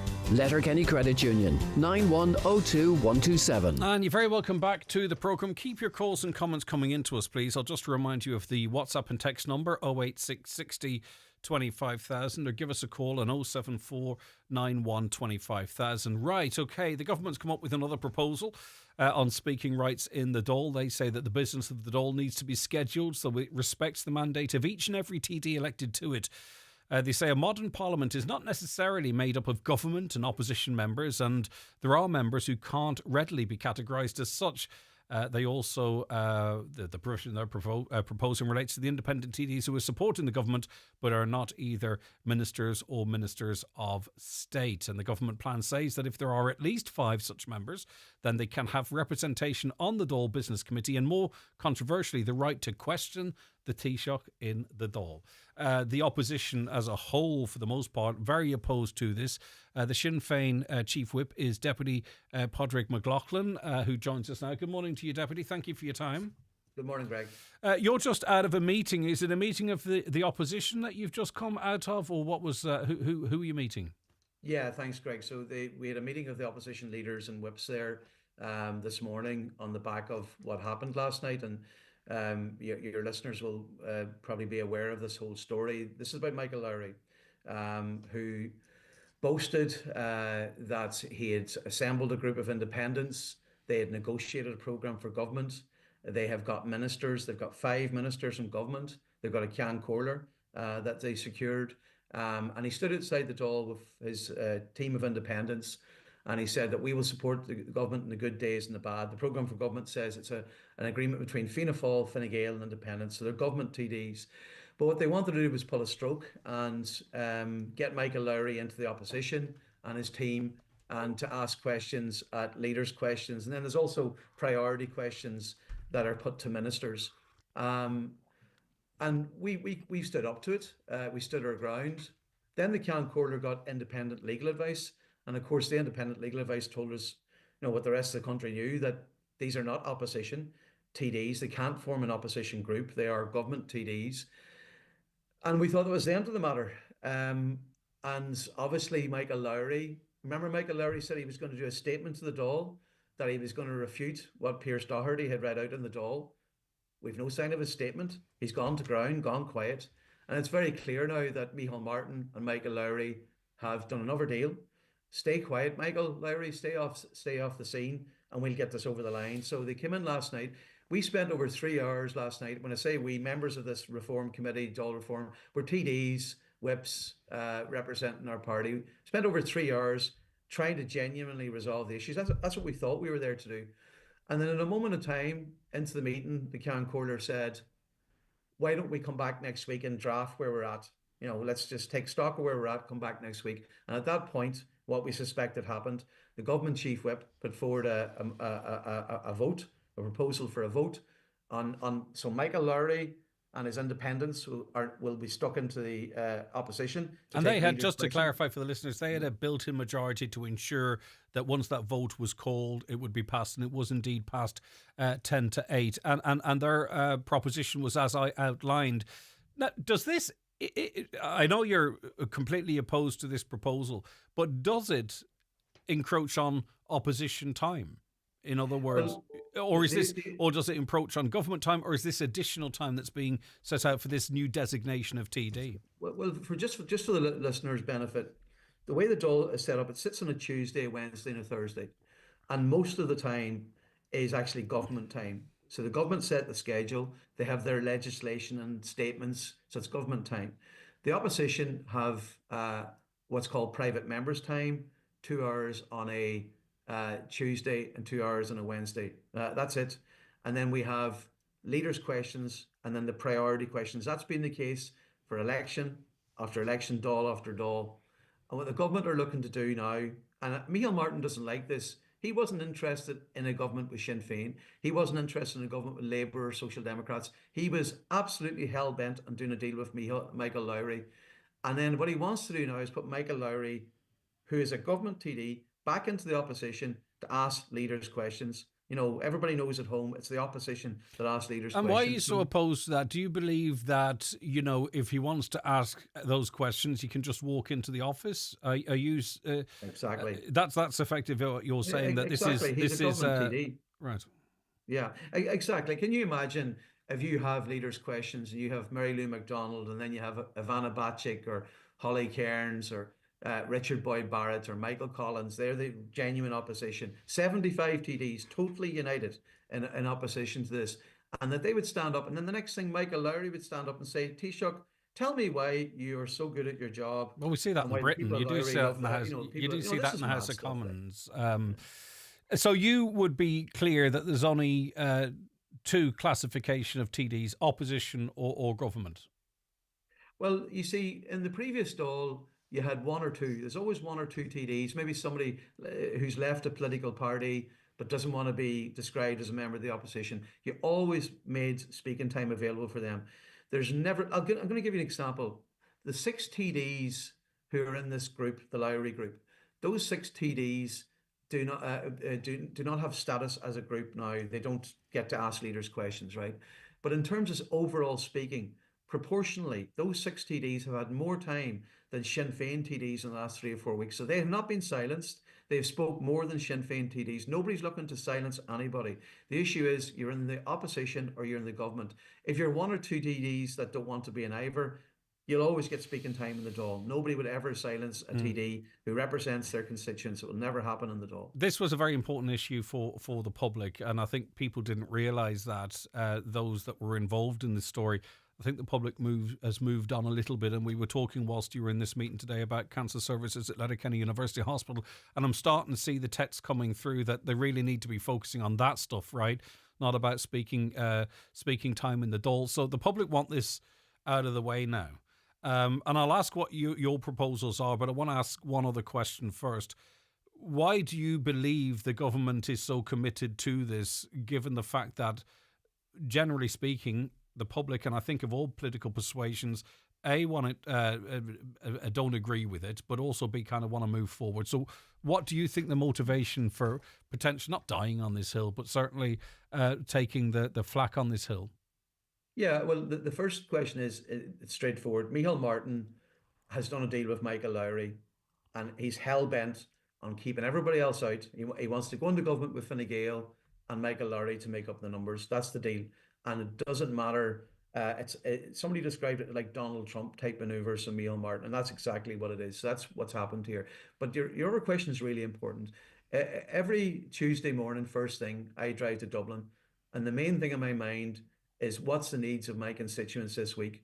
It's always about Letterkenny Hospital, always about disability services in Donegal, mental health service, of course, defective concrete blocks, top of my list in North Donegal. They're the top issues that matter to me. That's what I raise. That's what I fight for every week. But we cannot step aside as an opposition and let this manoeuvre between this absolute political stroke between Micheál Martin and Michael Lowry stand. Like, we have to have respect for ourselves. My job, we're not in government, but we have to hold the government to account. In fairness to yourself, Greg, as a journalist, you do it really well. You hold the government to account. You hold everybody to account. That's our job. Like, if I were to say to you, Greg, I'm going to prevent you from doing your job effectively, you wouldn't stand for it. You have to do your job, and I have to do my job. Let's hope that never happens. Yeah. No, in fairness to you, Greg, are very strong and you're fair and balanced. Everybody gets the hard questions from you, in fairness to you. Right. But anyway, thank you for that. How does this get resolved as briefly as possible? I know you're busy. What is the resolution to this? Because it's I'll ask it in a more simple way. What is the plan coming out of the meeting today amongst opposition whips? So the focus is on this. So you recall, obviously, that the day when the Taoiseach was to be elected, there was a massive row. The Dáil had to be suspended. The next morning, Micheál Martin and Simon Harris met with the leaders of the opposition, and they agreed that we would come up with standing orders that would distinguish clearly between government and opposition in a way that was acceptable to the government and the opposition. That's what they agreed. That was the basis to move forward. They've totally gone back on their word. So we need a meeting of Micheál Martin and Simon Harris with the leaders of the opposition, an urgent meeting. And as you say, the people at home want everybody to get on with their work, do your damn job. But we cannot allow a situation where somebody like Michael Lowry could stand up and pretend that he's the opposition and make an absolute mockery of our job, our responsibility. We're not going to stand for it, and we're going to fight this. But hopefully Micheál Martin and Simon Harris will see sense and do what's right.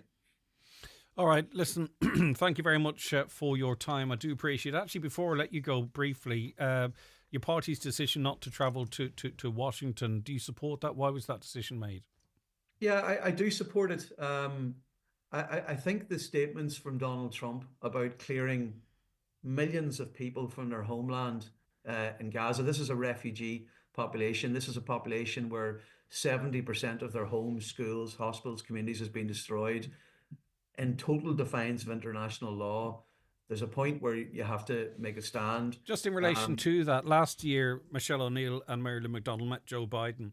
Part of people in Joe Biden's administration signing bombs that were being sent over to Israel, effectively facilitated and greenlit everything that's happened up until this point.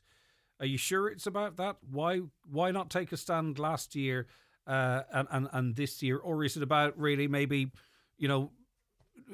pandering to your support group maybe in America or elsewhere that in other words, this is maybe a tactical decision rather than a principled decision? No, I can tell you, Greg, I mean, members of Sinn Féin in Donegal, supporters of our party, across the entire party and organisation, there was extreme concern.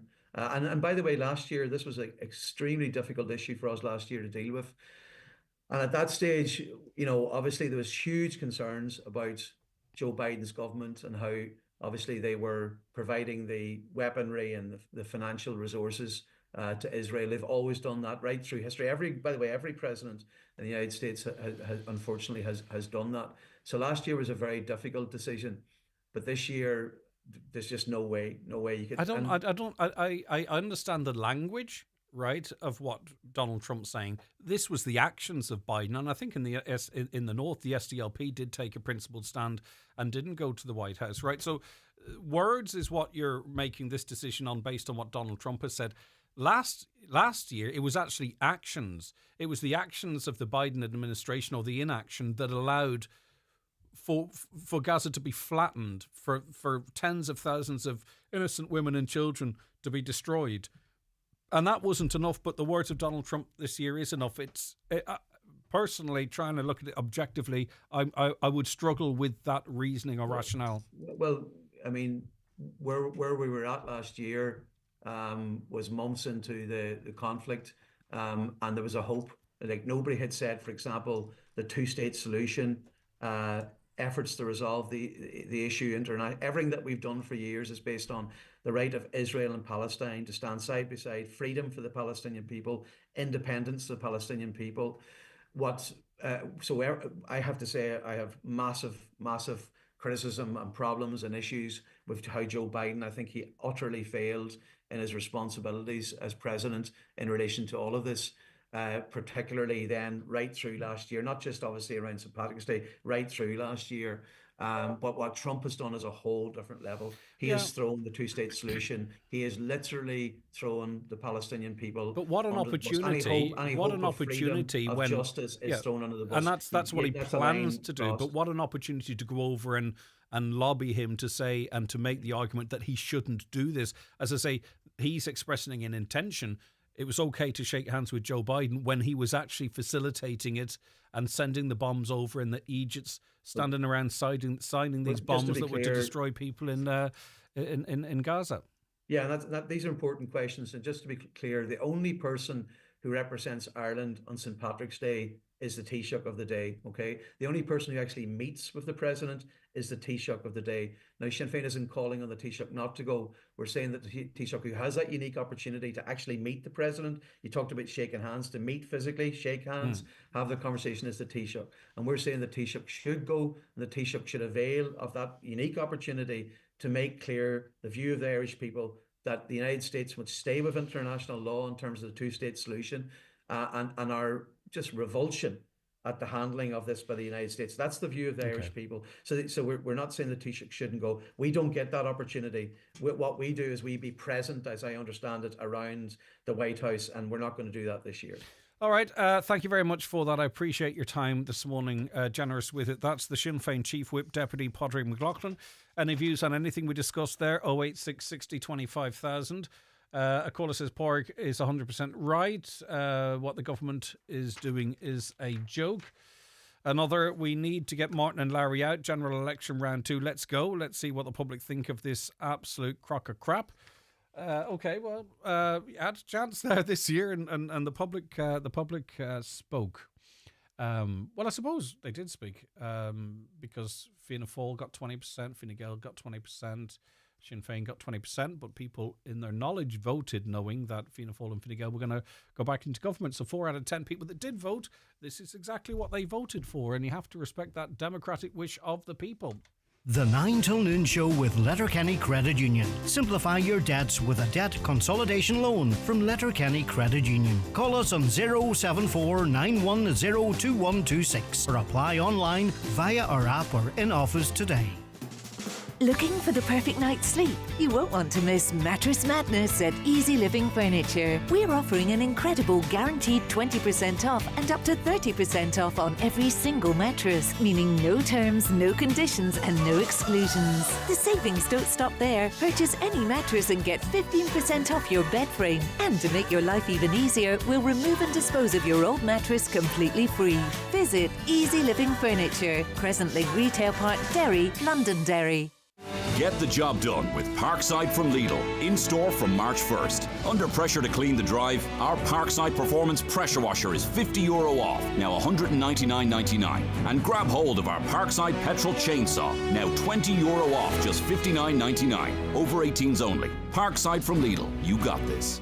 Join Ireland's finest singer-songwriter Paul Brady and guests Sunday the 13th of April at the Mount Errigal Hotel, Letterkenny. Here Paul performs such classics as The Island, Crazy Dreams and The Homes of Donegal. Tickets for Paul Brady on sale now at the Mount Errigal Hotel and Ticketmaster.ie. Paul Brady and guests, presented by Joe Gallagher Entertainments.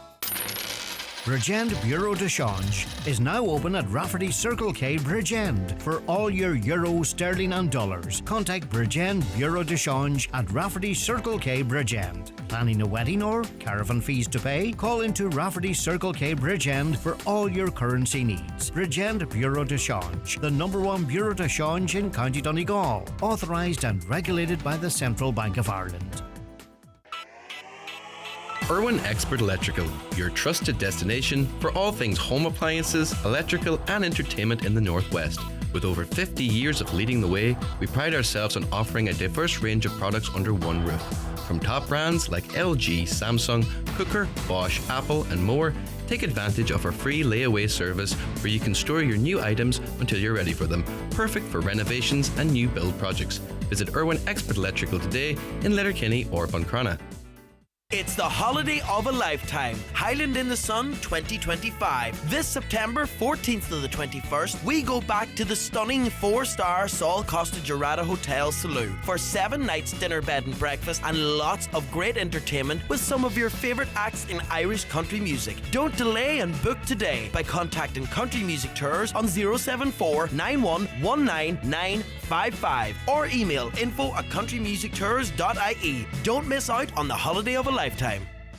Katrina on Facebook says, good woman, Rosina, the fight continues. So proud of you for highlighting this. Bernie says, I'm just after a bone marrow transplant. I have to travel to St. James's every 2 weeks for checkups and Letterkenny also. It's a very long journey up and down in one day and it takes me days to recover after my appointment. It's a disgrace that cancer patients have to travel so far for checkups. Bernie, I hope you don't need those checkups for very much longer and that you're healthy and hearty. Staying with health and rare disease days taking place this week. And we're going to talk about a very rare disease that maybe many of you haven't heard of, wild amyloidosis. I hope I have that pronounced correctly. Peter, good morning to you. Good morning, Greg. How are you? I'm okay. Right. Wild amyloidosis. What is it? Well, I'm here talking about the rare disease in the 20th. It's important to have those sort of days because they highlight the rareness of diseases. Like I said, I was unfortunate enough to be diagnosed with 2 rare diseases inside the period of 2 years, 2022 and 2023. But twice I was sat down and told that I had 2 conditions that there was no treatment for and that they were the conditions. But the good news is that I'm here now and the first condition was called sarcoidosis and it's in remission. And the second one was which was a shock really because he struck with lightning once. But the second one was a real shock because it was so rare to have the 2 conditions and it's a paper about me in the world cardiology. And it was a wild type amyloidosis that affects the heart. And I couldn't even spell the word, never mind pronounce it. But I was diagnosed in August 23 and there was no real treatment for it. And what really surprised me was that whenever I was diagnosed, I did reach out to groups that have it, and we have in Ireland here a hereditary type as well. I'm sure maybe you know about it. It originated in Donegal Amy, and they were very helpful at to give information about all types of amyloidosis. And Peter, how was it affecting you? Because it sounds like it could be a difficult one to diagnose in any case, but particularly when it's incredibly rare. So, what were your symptoms at the time? Well, I was getting more tired, and I had the sarcoidosis sort of threw it because they were able to confirm sarcoidosis, and that was in my trachea, which is a very extremely rare part to have it in, and that was my breathing. But the consultant, he wasn't happy because I was getting more tired, and he thought maybe the sarcoidosis was in the heart. So I had a heart scan, and the heart scan, a radiologist read the heart scan and said, this man, in my opinion, has amyloidosis, and the consultant says, no, he has sarcoidosis, and she says, well, I'm reading amyloidosis. So I owe my thing to the radiologist. Wow, and knew their stuff.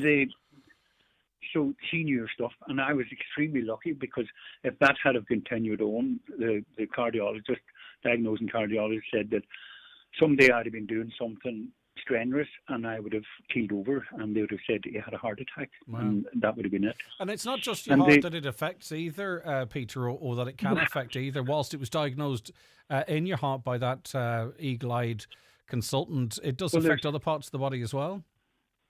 It's unbelievable, Greg. Like, I mean, it was like a learning curve. It was like going back to school doing a medical degree, that's being honest, learning about it all, because it actually affects so many different organs, and there's so many different types. Like the hereditary types affects people in their 30s, 40s, and 10 years ago, amyloidosis wasn't on the medical books in any real sense. They did research in the 80s. One of the things that I had early on, and could have been diagnosed a lot earlier, was about maybe 5-6 years ago. I had carpal tunnel and had 2 operations. And in America in the 80s, they did tests on the carpal tunnel, and they found that the amyloid deposits were causing it in a certain amount of people, but there was no treatment, so they didn't follow up. You know why? You know, they knew what was causing it, but there was no treatment. Where was this amyloid coming from? And you know, what really threw me was that it's not my heart. My heart is a problem, but it's not my heart that caused the problem with the wild type. It's actually my liver. So my liver is producing a misfolded protein. To me, in layman terms, it's a sticky protein, and it's transferred to the heart muscle, the lining of the heart muscle, and it makes it sticky and less flexible, so it doesn't pump as much. Now, whenever I get this is the rare part of it again. Whenever I get examinations for my heart, I have a good output force, but I don't have enough volume. So some tests show it's good, and then if you do another test, it shows the real thing. Now, so it's actually a transfer of a protein from your liver. So can you believe that? Yeah, it's astonishing stuff. Now, you know, you I think you described yourself as lucky to get the diagnosis back when you did. Also, has the treatment and detection of amyloidosis improved, if you know what I mean? Whilst it's rare, is it more on the radar of those who would look at these scans, for an example? Greg, very, very much so. I mean, I was really surprised. Like 10 years ago, there was no treatment. Whenever I was diagnosed, there wasn't even 20. That was in August 23 with the amyloidosis. There wasn't a treatment available really it isn't available yet to cure it, but we'll come to that. But there is a treatment there now that can slow it down, that can stabilise it. But in 23, it wasn't available for me, if you understand what I mean. And I was, this is the way the research and the international research works, and they all come together for health. Like, I was amazed. It was like doctors from all over the world are involved in all this research. I mean, it really is amazing to see, and it's great to see it. But I was on repurposed diabetic medication, and still on it, because they reckon that, you know, well, it seemed to work. And then I was able to get a drug that actually stabilises it, and it's been approved by the governments, European governments, and America and the UK. In terms and it's stabilising it. Yeah, that's what I was going to ask, Peter. Obviously, it's stabilised it where it's at now. I presume if someone is diagnosed early and they have some impacts from the production of this protein, that you can stabilise it at a lower level. Does that mean awareness and early diagnosis is critical, or?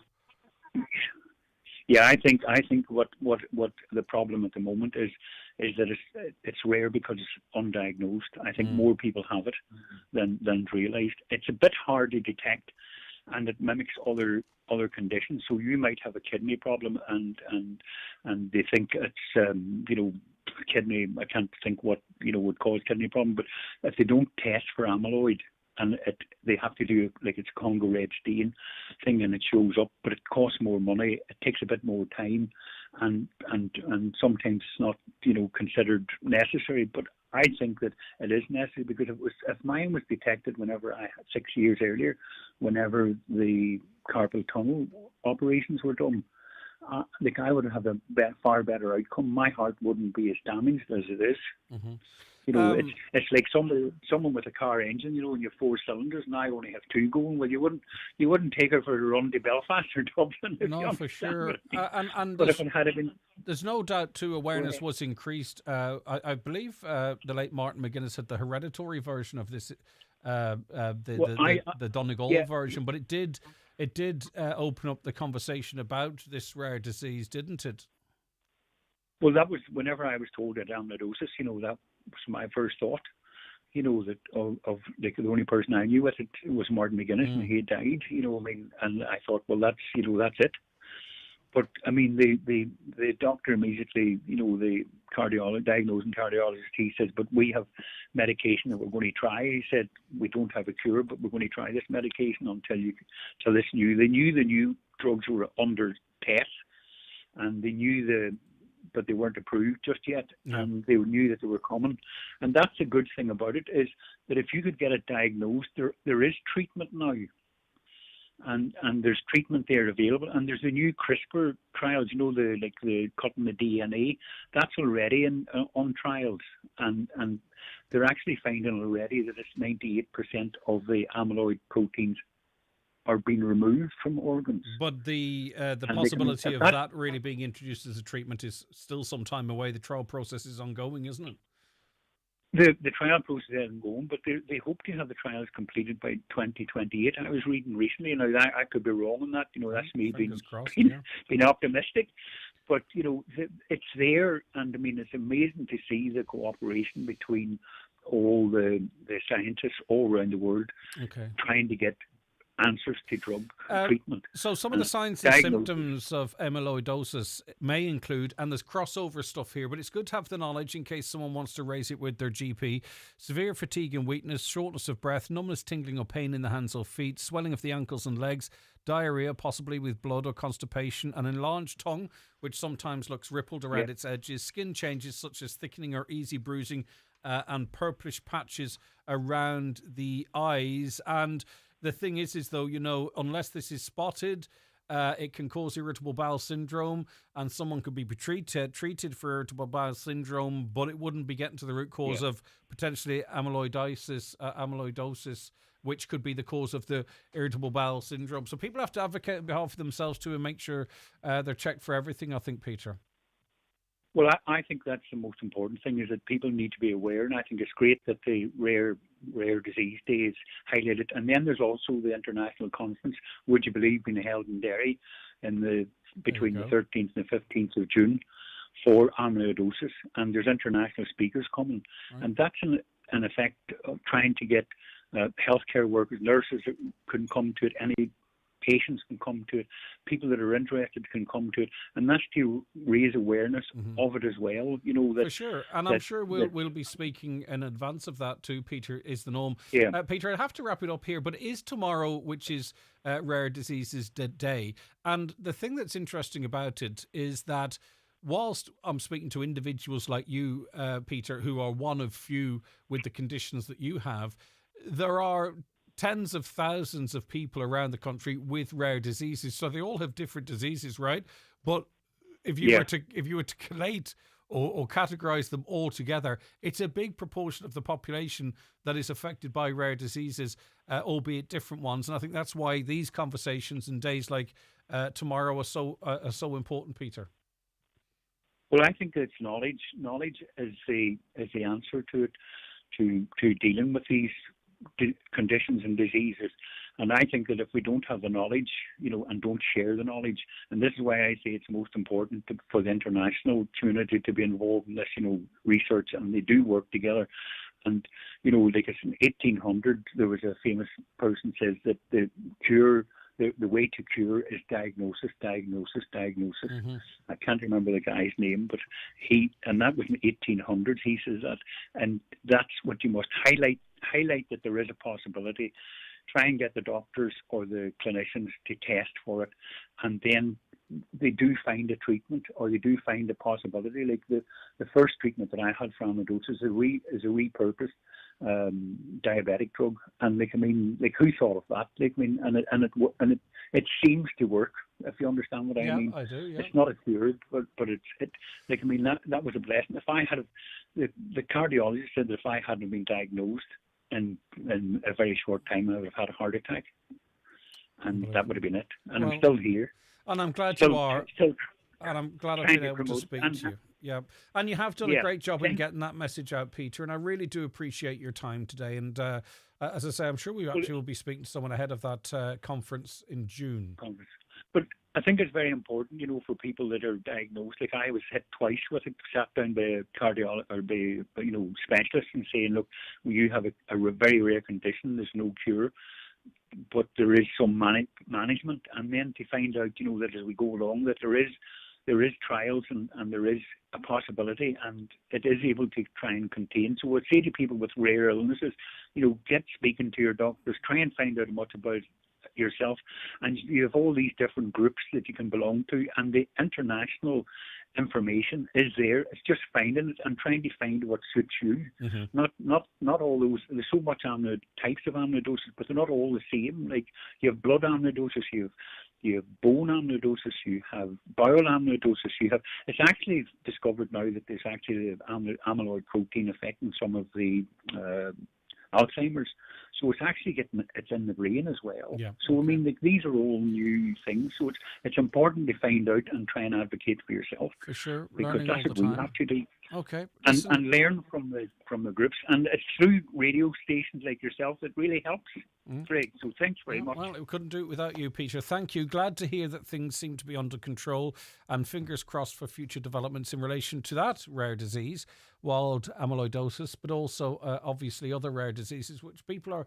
Every year we speak to different people, and it's an education affected by different things, and all of these rare diseases are marked as part of International Rare Diseases Day tomorrow. The 9 till noon show is brought to you by Letterkenny Credit Union. Digital loans now available. Apply online or via our app today and get your loan transferred directly to your current account. Back to the pitch with Brian McCormick Sports. Football boots for all ages. Adidas Copa Pure Pro in real soft leather. It's a must try on. Adidas Predator Pro in soft ground. The perfect boot for extra grip on pitch. Boots for kids in Velcro or lace with all your training essentials, gum shields, shorts and compression tops. Look the part, play the part. In store and online. Click on bmcsports.ie. At Volkswagen, we've really got to know the people of Ireland. 75 years of understanding what you love, how you live, who you are, and the life you lead. So we've brought you one much-loved car after another. From the original Beetle, the iconic Golf, to today's family-friendly Tiguan and our all-electric ID range. Knowing that whatever you choose, it's you who makes it your Volkswagen. Celebrating 75 years in Ireland. Order your new Volkswagen today. Make perfect pancakes every time with Dunnes Stores. Whip up a batch with fresh eggs, 6 for €1.39. Or choose an 8-pack of large buttermilk pancakes, just €2.50. Then add your favourite toppings like a sprinkle of sugar with 49-cent lemons, or chocolate and hazelnut spread for a 100-gram jar, only €1.50. And for that finishing touch, you can save at the till with a 5 off 25 grocery voucher. Dunnes Stores. Always better value. Terms and conditions apply. Voucher can be used on next in-store grocery shop of €25 or more. If you're looking for a competitive insurance quote, contact Hickey Clark and Langan Insurance Brokers in Letterkenny. Home, car or van insurance, farm, commercial or public liability insurance. They compare quotes from all the leading insurers so you get a great price. Call Hickey Clark and Langan on 91 266 88 or call into the office at Ballymacool, Letterkenny. Hickey Clark and Langan General Insurances Limited, trading as Hickey Clark and Langan, is regulated by the Central Bank of Ireland. Highland Radio weather updates with McElhenny's. Our new season special occasion wear range is here. Visit us to explore our extensive dress collection in store or shop online at mcelhennys.com today. Right, nowhere near the chair was I. On the other side of the room. Okay, let us have a look at the weather forecast. It's quite pleasant for today. And it's going to be mainly dry with plenty of sunshine, just a few passing light showers, highest temperatures of 7 to 9 degrees with west to northwest winds. We discuss lots of different stuff on this programme. And shortly, we're going to be talking about chess, believe it or not. So that's coming up after 11. Delighted to see the opposition parties united on speaking rights, says a listener, and standing their ground. The work the opposition parties have done, raising issues so far this Dáil term, is outstanding. Government more interested in spin and controlling the narrative than on resolving issues like health and housing, says that listener. What's the traffic like coming from the Clannery onto the hospital? I don't know what the status of the maintenance work that they're doing on the 4 lanes is. It's to do with stuff that they planted, so it's addressing what was already there. Tell the drivers, or what was already put in place there, tell the drivers entering the Dry Arch roundabout from Lurgy Brack to have manners and to use their indicator if they're attempting to zipper merge into the left lane. I hate that. And you see it coming up the road here as well too, outside Letterkenny. Stay in lane or get in the right lane. Everyone's trying to get there. Everyone's under pressure. Everyone has something to do. You know, just be fair on the road to other people. Right, news is on the way. The 9 till noon show with Letterkenny Credit Union, now offering mortgages from 40,000 to 600,000 euro with no hidden fees or transaction charges. Letterkenny Credit Union, 9102127. Open your future by attending Northwest Regional College Open Days. This is the opportunity to visit your local campus and tour the fabulous facilities, sample the college experience and apply for your course. Running from 12 noon each day, beginning 25th of February, Strabane campus, 26th of February, Strand Road and Springtown campuses, and 27th of February, Limavady and Greystone campuses. Register online to attend for your chance to win a high-spec laptop. Northwest Regional College Open Days. From here to career. So he was like messaging me all night and then he just ghosted me. No way. Yeah. He was like, you're so hot, I want to come over. Okay. And I was like, cool. And he was like, I'm on my way, driving over right now. And then? Nothing. Phone use while driving can be deadly. Your phone, it won't kill you to put it away. From the Road Safety Authority, visit rsa.ie. You join us for the world final Chip Sizzle Freestyle contest, and the team from Charlie's Chips are in the lead. What a team, look at them go. They're coming up to the finishing pan, and once again, Charlie's Chips are the winners. Served with mouth-watering burgers, fresh battered fish, or delicious chicken. And there's a great selection of gluten-free options now also on the menu. All available to take away or sit in Tuesday to Saturday from 12 to 8. When the hunger hits, pull into Charlie's on Pierce Road, Letterkenny. Making the move away from diesel? Don't get confused. Get excited at Kelly's Toyota Letterkenny and Mount Charles. Experience the power of choice. From our unrivaled hybrid range with no plugging in, to plug-in hybrids and the fully electric BZ4X, we have the right car for you. With incredible offers, including power-up boosters of up to €2,500, make the move at Kelly's Toyota Letterkenny and Mount Charles. Toyota, built for a better world. T's and C's apply. Don't miss the huge Doors and Floors 2-day sale at Donegal Town Hardware. There's up to 20% off doors, handles and locks, up to 25% off floors and acoustic panels, with savings of up to €1,000 on full house lots. That's the massive Doors and Floor sale this Friday 28th of February and Saturday 1st of March at Donegal Town Hardware.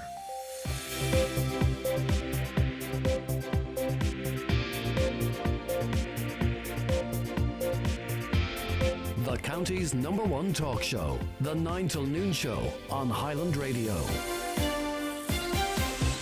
It is 11 o'clock. It's time for a news update, and it's good morning again to Michaela Clark. Thanks, Craig. Good morning.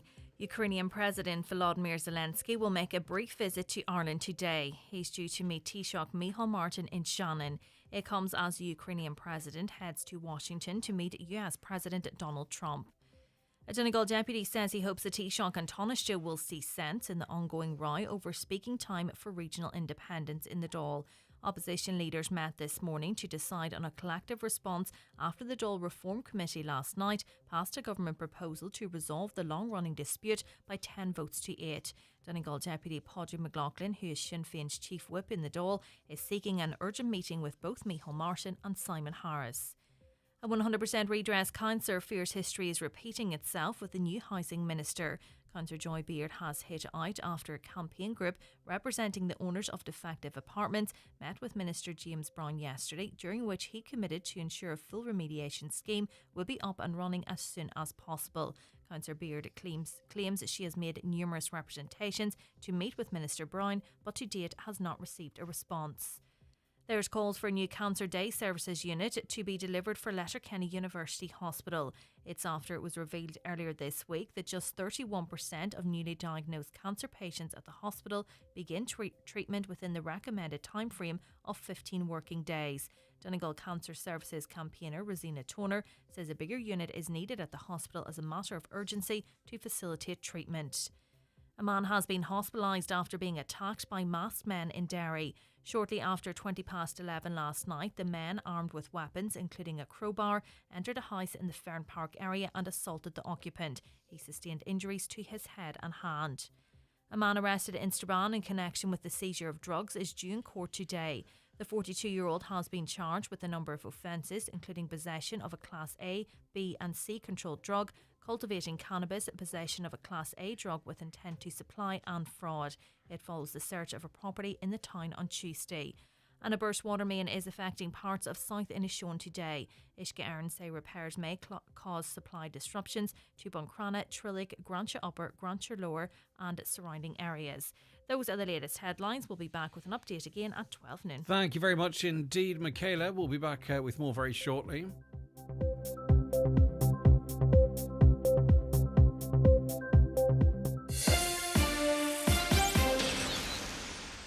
VHI Healthcare gives you and your family more. Get access to VHI Paediatric Clinic, urgent care, online doctor, and much more.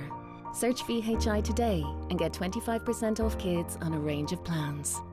VHI, because your health means everything. See vhi.ie for range of plans.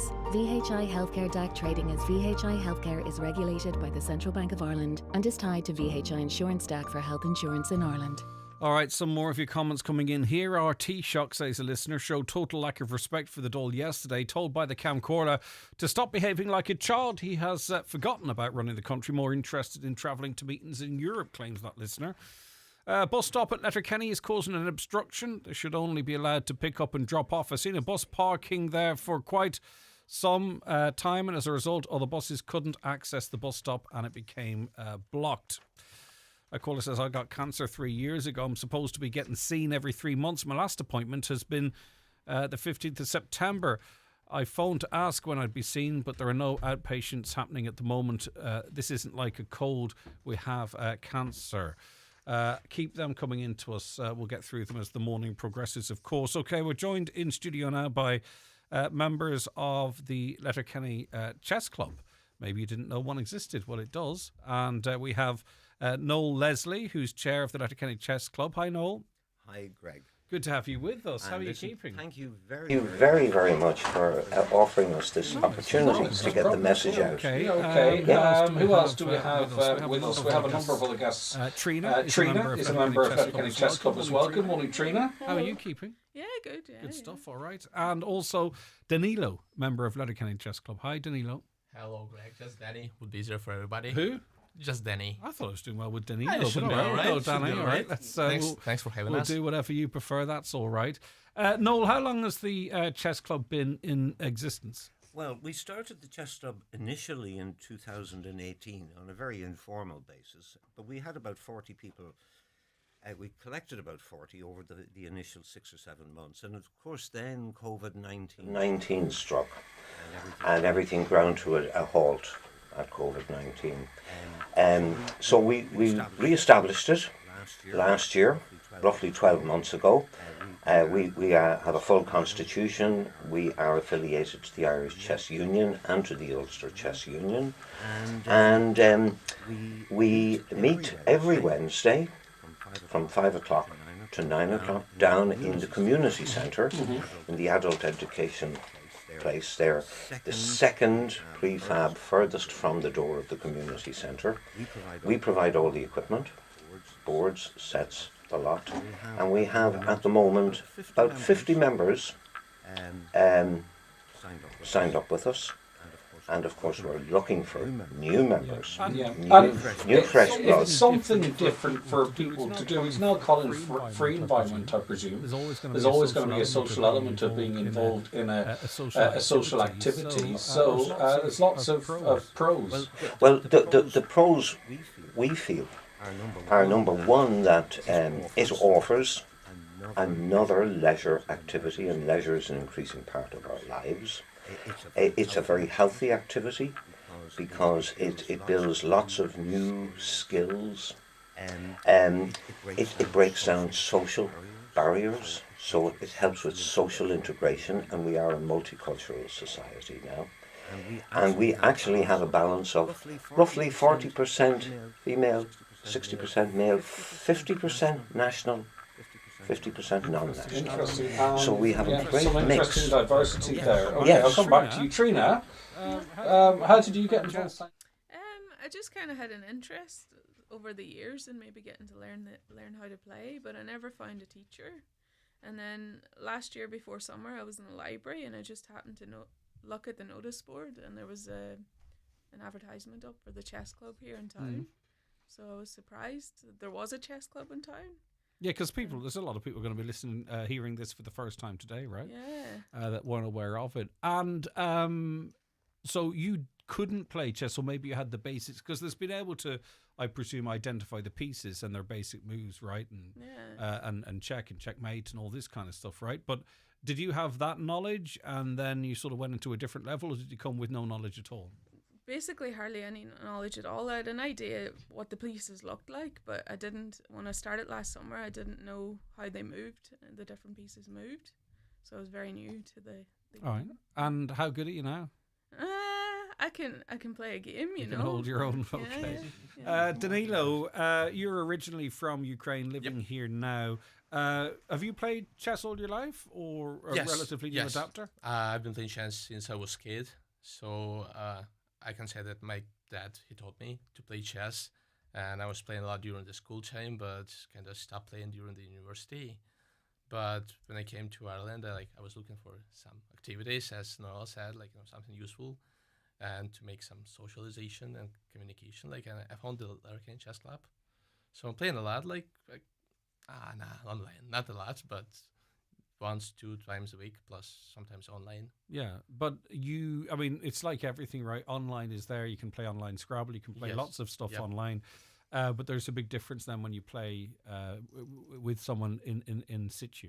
It is an incredible difference, because whenever you're playing with someone, you can feel the chess game. It is like a battle of minds, we can call it, right? Because every new position, you can look at your opponent, you can see how he's nervous or he's confident about something. All the pieces feel pretty different, comparing to the online game. So it's incredible difference, and I guess everybody agrees here. Yeah, it's just the physical representation of it as well, isn't it? You are a qualified physician in Ukraine. You're currently working in Optum here in Letterkenny, hoping to return to medicine? I hope so. I hope so to do it not this year, but probably next year. I'm preparing for my medical exams, so yes. All right, very good. And chess is more complex than maybe people might realize, Noel. You can be aggressive, you can be defensive. Yes. There are tactics to the game. Your personality comes through in the type of game you play. Yeah.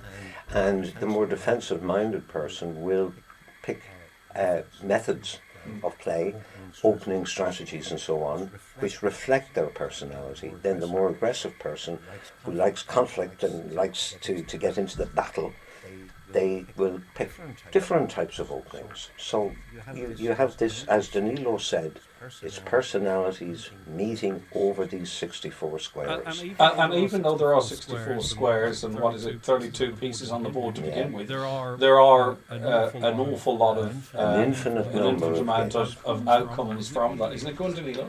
Can I say it is after just 10 moves, you can have more than 1 quintillion positions. It's fascinating, it is incredible. Just you after wouldn't 10 believe moves. it from what's there. Yes. This variation. It's just 64 squares.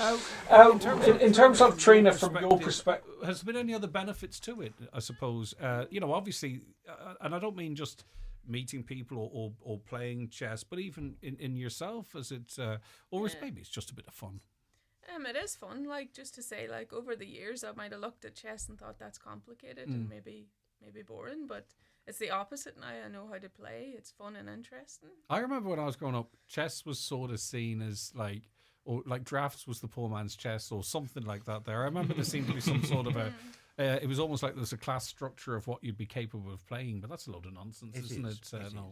The key word for us as a committee in promoting this is fun. We want people to enjoy meeting other people. Chess is the medium by which they can meet other people, and they can gain self-confidence and mental health. It's great for mental health. Social interaction as well as the actual challenge of one's absolutely. brain. And if the truth be told, there are few activities that you can meet people outside of bars, restaurants. This is a non-alcohol activity. All right, okay. So in that sense, it's great. Danilo, I get the impression you're incredibly competitive. Am I correct? Sorry? You're incredibly competitive. I wouldn't say so. Arrogant almost? On the board now, not in life. I'm talking now, all these questions are chess-based, not your own real-life personality. I can say that, like, I'm experienced but still average player. Like, if you want to play great in chess, to be like the pro, you have to learn a lot. New openings, new positions, you have to learn endings and games, but I just don't have time for it. Like, I love this game. I'd like to be one day, but not now. Like, I'm pretty average at the moment. And I suppose, Trina, it might not have happened to you, but I'm sure it happens to other people that, when you start talking to your friends about an interest that you have, they might start taking an interest in it as well, It's something else to do. So what all goes on at the club then? I mean, obviously you get together weekly, did you say? We get together weekly. Are there competitions? This is the next stage. I know you want to promote this as not that type of environment, okay? But we all like to have a... No, well, it's totally optional at the moment. At the moment, we're setting up an order of merit within the club. And for those who want to play competitively, and we have a small lending library and so on as well, they can sign up, volunteer for this. They will sort themselves out by challenging the two above them and so on and replacing. And this is a format that is worldwide. It's a format that's worldwide, and this will lead us to the next stage of development for the club, which is to have a club team which will play against other chess clubs. City of Derry and Sligo are the two closest to us, but nationally. And that will mean that there is a competitive element for those who want to be competitive. And that will involve additional study of openings and middle game and end games and so on, and strategies and so on. So there is that element now. So that's the next stage of development. And with new members coming, hopefully as a result of this great exposure, that will be another spur to do that. Can you see yourself trying to get into the more competitive side of it, Trina? Yeah, maybe, possibly. Danilo, if you find the time? Yes, I would love to. Yeah, I think it's always good to test yourself, isn't it, against people, especially, some people are very competitive. I don't like to lose at anything.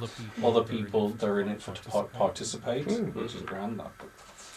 I want people trying their hardest against me, and whatever you do, don't you? Because it's fun like that. So, in terms of, I mean, this incredible gender splits, and also in terms of native Irish and new Irish that are here now, great split there as well. No, in terms of the age demographics, what age do people come at? From 18. We welcome everybody from 18 and up. And they don't have to even know how to move the pieces. We will bring them through learning the game, and they can bring it as far as they want to with us in terms of competence. So everyone is welcome, and all they have to do is just accept, the general rules of etiquette of chess. Yep. You know, a little bit of quiet, don't disturb people, that's play the game. And we have a great laugh. We supply tea, coffee, herbal teas, biscuits, you know. And is it timed? Are moves timed? Yes, we have clocks. Okay. So talk to me about that, Danilo. Do you want the timing element of it? What's the how long do you have per move? So it depends what chess you want to play. The classic, the professional players, for example, whenever they compete to become the world champion, they usually play with classic timing. It is 1 hour for everybody plus 30 after 60 moves, I guess, I believe. But if you're talking about me, I'd like to play rapid games. It is timing 10 to 20 minutes. Okay, so it's not actually the time per move, it's the total time for the game. Yes. And how do you, if no one has won, how do you determine the winner then? Is it how many pieces you have left, or how do you determine a winner in that situation? If you're out of your time, you lost. Right, That's okay. it. That's very easy. So that's I like. That's why I like to play like fast. Trina, chess. what's your preference? You can play it without time and stuff as well. You just let's just have a game of chess, man. Yes, leave the clocks out of it. And we have plenty of clocks, and the clocks can be adjusted so that you can have 10 seconds of move or 20 seconds of move or whatever. So, Trina, you would encourage people with an interest in it, or even without it. You don't have to come in with knowledge here. You went in there, didn't know the rules. You found it friendly and welcoming, and you love it there now. And encouraging, and there's some amazing amazing players within the club that are almost equally great teachers. You know, you learn from them as you play. Yeah, them, so I've played a range of players from beginners to really amazing, and each one of them has taught me something. You know, very good. Okay. And the more you learn about chess, the more fun it gets. That's it, isn't it? It draws you in. Danilo, you're in the same boat, are you? You love going there. I came there like kind of experience. I thought about myself that I'm experienced, but I met some players who. There's always someone better, isn't there? Yes, exactly. And I was upset, same as you. Like, hey, somebody beat me in the game I love too much, and like. But hey, every game and every session, like you always learn something new. Brilliant. Even like I met my friend Dean. He also like same age as me. He's doing nursing. Like, hi Dean, maybe he's listening to us, right? Yeah, maybe. He plays better, but he told me some new things that I've never noticed before. It is why you here, like why you join in the chess club. Yeah, it's not about the game; it's about the people as well. Yeah, and new members perhaps being formed now. Dromore National School, Killigordon kids have been introduced to chess, and they love it. And it's great to see kids in the playground out with their chessboards instead of technology. They're also hosting a chess competition in the school, so fair play to everyone involved in making chess popular again, okay? Someone pointed out that the Queen's Gambit really got people talking about chess. Yes, I haven't seen the Queen's Gambit, so I can't comment on that.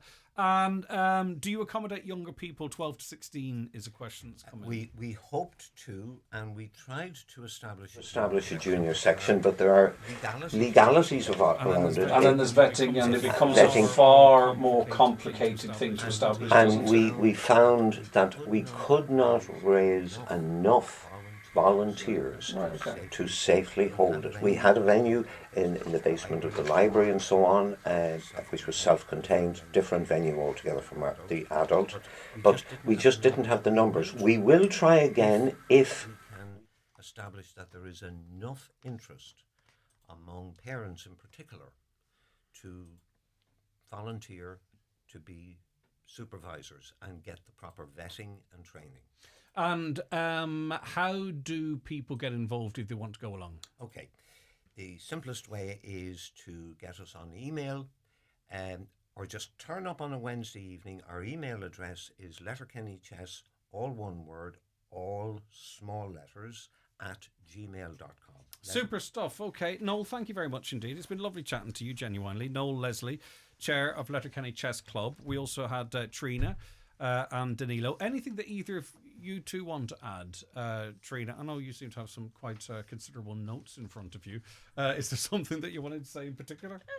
I suppose one of the main things was just to say that it's great in the day and age of apps and screens to get away from screens and apps, as you said earlier. And I find it's improving even my concentration and my forward reasoning skills and my goal setting. I wouldn't be surprised at that. Is it because you have to be disciplined, don't you? And that's a transferable skill, isn't it? You know, control and discipline and thinking and planning and plotting.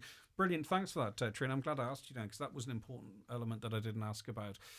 Trina, Danilo and Noel, thank you, the three of you, very much indeed. It's been great having you on the program. Thank you, Greg, for offering us the opportunity. And there you go. Talking chess back after these. The county's #1 talk show, The 9 till Noon Show on Highland Radio. The 9 till Noon Show is brought to you by Letterkenny Credit Union with monster loans available up to €60,000 for all occasions. Visit letterkennycu.ie.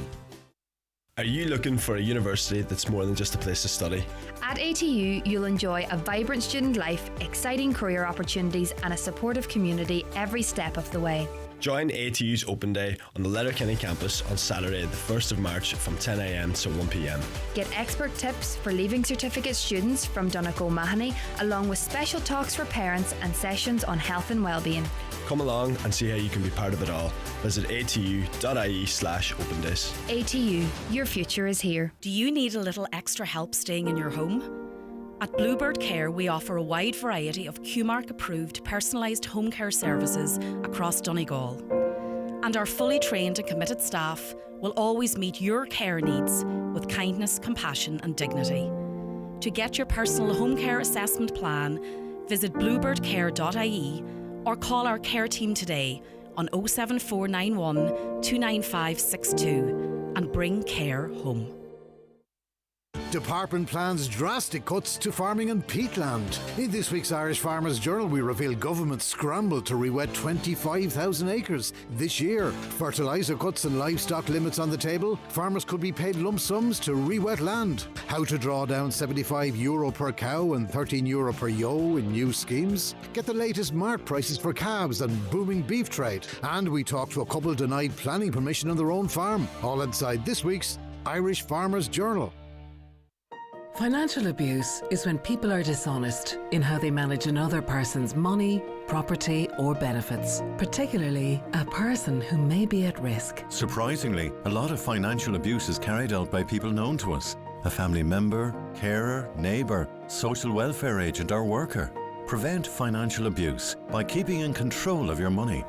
Learn more at safeguardingireland.org from Safeguarding Ireland, supported by the HSE. This is an important message for all drivers. From March 31st, the law is changing. When you renew or take out motor insurance, you'll need to provide your driver number. It's on your driving licence, listed under point 4D, so make sure you have it to hand. Without your driver number, you won't get insured. Double check that you have your licence, and if you can't find it, take steps to have a valid licence in time for your insurance renewal date. This message is brought to you by Insurance Ireland and the Motor Insurers Bureau of Ireland in support of a Government of Ireland initiative. Highland Radio Time Checks brought to you by EirGrid, the operator and developer of Ireland's electricity grid. EirGrid, powering up communities, powering up Ireland. The time is... It's 11:24. You may have seen a post circulating on Facebook from a Nicky from County Longford, and they wanted to share a heartbreaking experience that they have had and impacted on their family. It was a gentleman who died at the weekend. He had collapsed close to a defibrillator. In fact, he died beside it, collapsed beside it. He had dead batteries and, of course, was of no use. And his sister then shared a story about that. Shane and his wife Orla went for a run on the morning of Saturday, 15th of February, like they did most weekends. The unthinkable happened, and Shane collapsed from cardiac arrest just metres from a public defibrillator. Tragically, she says, we soon learned that the battery was dead, rendered the device useless in our moment of need. Apparently, this is not uncommon. There are AEDs throughout the country that are not working. Our sympathies, of course, with the gentleman who passed and Shane, that is, and his wife and all of the family there. And, of course, it might actually spawn some concern about the state of defibrillators around the country. And I think, though, whilst there might be some that aren't functioning, I think most are well maintained. And just to give us an insight into that and maybe a bit of reassurance, Councillor Brian Carr is member of the Glenties First Responder Group. And whilst tragic, Brian, good morning to you. We would hope such an incident is very rare, because these are the devices that sit there, potentially for weeks on end. It's in that moment that we need them, and we need to have faith that they're functioning. Yes, good morning, Greg. Yeah, exactly what you said there. They are sitting there long terms and everything. And because of stories like that we've heard of training down through the years, I have to say that the committee with the Glenties First Responders between Susan and Anne, they put this protocol that we would have in place, that every month on the WhatsApp group up will come the message, right folks, time to check the defibs. And we go and do that, and next thing, over the next day or two, you will see coming in, GA, Garda Station, Stone Park, all okay, from, Patrick or somebody could send in a message like that into the group. So between the two duty defibs that we would have, which would be on the move between the first responders, and the 16 that would be out in different locations, all the schools, care centres and everything, they would all be checked once a month, every month. And it's a great thing that the Garda has said put in place, and it's great that we just get a quick reminder. And do we find at times, Brian, that sometimes the batteries are flat, or pads out of date, or there is some sort of something needing doing? There is, yeah, Greg. We started up in 2018, and we bought 6 defibs back then to kickstart around the area.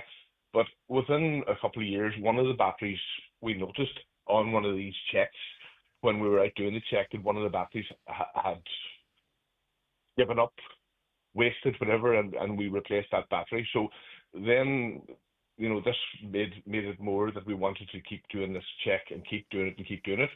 But last year, the batteries were out of date, 5 of them. The 6 we started with, 1 was replaced already, but then the other 5 was out, so we replaced them 5. And when they were replaced, in the following month's check, one of them batteries proved to be faulty as well, but that was replaced. So the guards then will, or if someone's going and checking it, that defib will go out of circulation for that week or 2 weeks until the batteries are replaced. Yeah. The pads as well is another thing. The pads can go out of date. There's 2 sets of pads in it. There's the adult and the pediatric, and both sets of pads can go out of date. So they may not work on. Some of them have been stolen. Some pads have been stolen from defibs and everything. So that's why a regular check is a great thing. Going back a couple of years, I believe pads were stolen and replaced by out-of-date pads. That was isolated at that time. That's not still occurring, is it? Is it, Brian? That was a once-off sort of thing? No. Yeah, that was an isolated incident, and it was paid to fairly quick, and so all. But the boss, it's only a minute check. As I said, the WhatsApp will come out. Somebody will be passing. They'll jump out of the car, go and check, make sure that the box there's still power in the box, of heat, that the defib's still warm. They just push on and off the defib, check the pads are still there, and bang, that's it. So it's only 2 minutes of a check, which could be, could save a life any time down the road, Yeah, stay with me. Aidan Thompson's a paramedic and fundraiser for... in fact, I'll let you go, Brian. I know you're busy. Listen, thank you very much for your time. I do appreciate it. Lovely, thanks. All right, Greg. bye-bye. As I mentioned, Aidan Thompson's a paramedic and fundraised for defibs around Donegal. Aidan, an awfully heartbreaking, tragic story, which serves as a reminder for the importance to maintain, like they do in Glenties, these devices and ensure checks are regular. Yeah, good morning, Greg. First of all, I'd just like to pass on my condolences to Shane and his wife and children and the whole Lawler family, obviously. Defibrillators are vitally important in a cardiac arrest, Greg, and the sooner we can get a defibrillator to the casualty, in fact, every minute it takes to get the defibrillator to the casualty equates to about 10% less chance of survival. So having them well maintained and having them, properly looked after is vital. They're like fire extinguishers, Greg. You have to have them serviced regularly. You have to have checks done on them. You have to have somebody taking responsibility to make sure that they're going to do what they're expected to do in an emergency. They have a good regime, as we heard there from Glenties in the Glenties First Responder Group, but they have come across, even with regular checks, they have come across defibs with flat batteries. In fact, one where a battery was changed. Does that talk to, is there any concern about the reliability of these devices that, yes, it's been identified because of regular checking, but in the course of a month, the battery went from functioning to not? Well, defibs are like cars, Greg. You can buy any make or model, and there's no guaranteeing that the model that you buy is going to be, It depends on the weather conditions. It depends on where it's been stored. It depends on, if it's in direct sunlight, if it's in really cold environments. These can all degrade the battery, and they can, the heated cabinets can also, be a drain on batteries, etc., etc. So it's really, it depends on the machine that you buy itself, whether it's and I robust presume, enough. like with any battery, sub-zero temperatures onto battery's best friend, that that any group you adapt your inspections based on the weather or what could impact a defib in situ. Oh, absolutely. I was very lucky now that we were able to put 12 defibrillators, public access defibrillators, into the Sunfines. Now, that's a different system than the previous contributor. They have a community first response scheme. The way I chose to do it was to make them public access, so that anybody could just take the defibrillator out of the cabinet at any time and use it in an emergency for a time-saving initiative. So all of those defibrillators are linked to HSE, and when you go to get access to the defibrillator cabinet, it just gives you the air code where the defibrillator is, and then the HSE give you the code to get into the box when you make your emergency call. So it's very, very quick, and we don't have to rely or wait on members from a community first response team to get to us. The community first response teams are absolutely fantastic to play a vital role, but the sooner we get the defib onto the casualty, the better. The defibs, the cold weather can degrade them. If they're in direct sunlight, that can also have a detrimental effect. So regular inspections, I do an inspection once a month, as a previous caller. These are only new defibrillators put into the Twin Towns, and after the recent cold spell, I went round and I checked them all, and every one of them was working 100%. All right, Aidan, just one quick question. I'm not sure the motivation of this, but can you ask Aidan if there is a liability if you use a defib?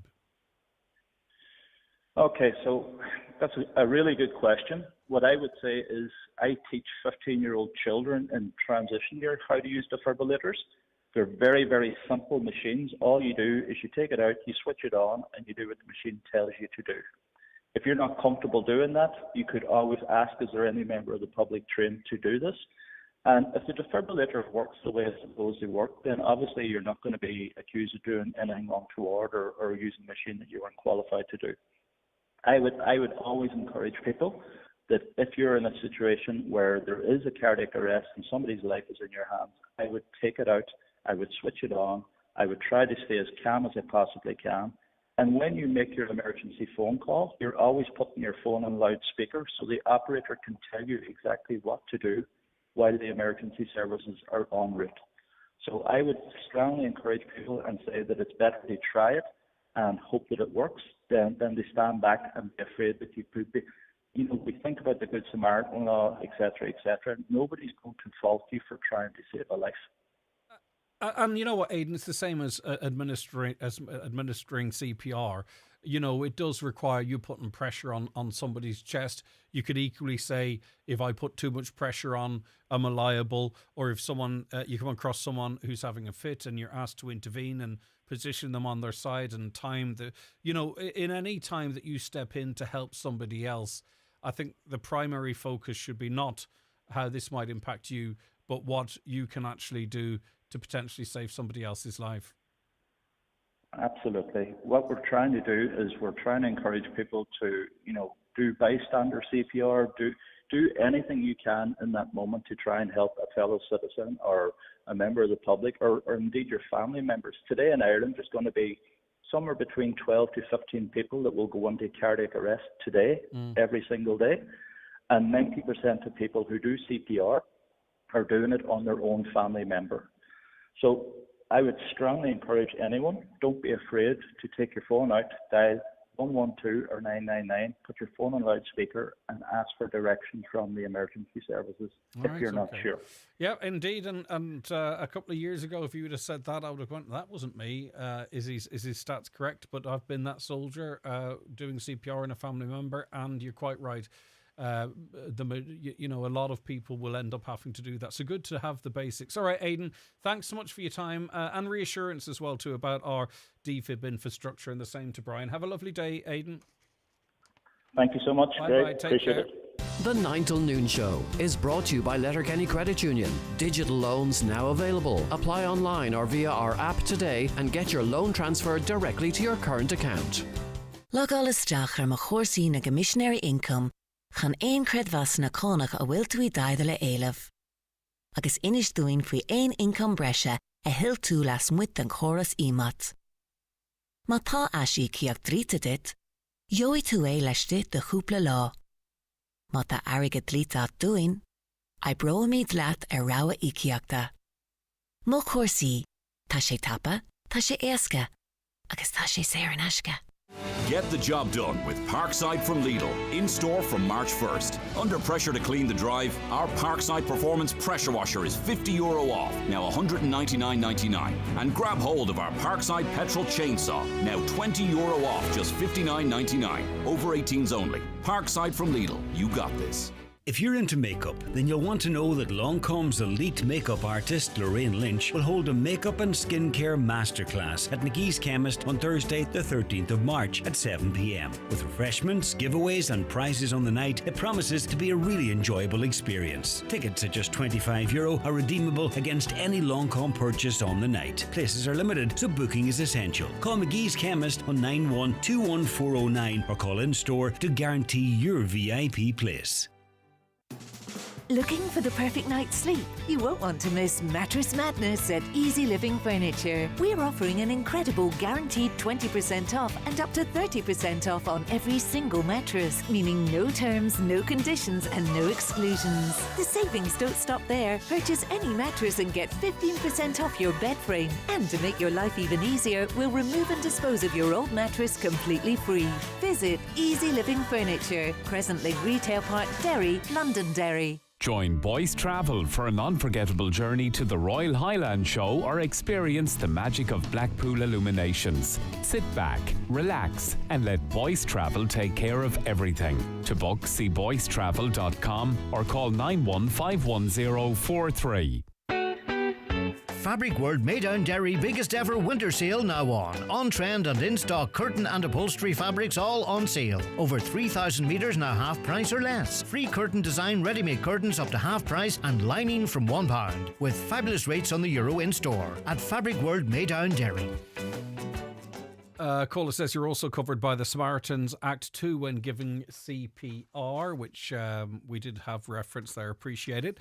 Greg, since I joined the chess club last year, I found it to be a most relaxed, friendly, welcoming club and a great way to spend Wednesday evening. That comes in from Daniel. And I'd be interested to know if any of you listening to that interview have been inspired maybe to go along and attend. Let me know. It's great to hear. My father had that rare disease, hereditary amyloidosis, now known as Donegal Amy, in 1986. He died at age 61. It was new that time. I have to say full credit to the health system in Ireland that had that knowledge back then, and no anecdotal evidence in other countries. It's being diagnosed at cause of death being heart failure. Thank God there are big strides made in treatment since 2020, and I'm terribly sorry that you lost your father. And I think at one point, senility or being senile, it was sort of referred to before that knowledge was there. How long back that is, I'm not quite sure. 2 years ago, maybe a bit longer, I remember a frosty, snowy day being at a protest outside the hospital, airing similar concerns issues as Rosina. Follow-up meetings where politicians said they'd push these concerns at HSE level. No progress, only a big photo shoot to turn the sod for the new hospital annex.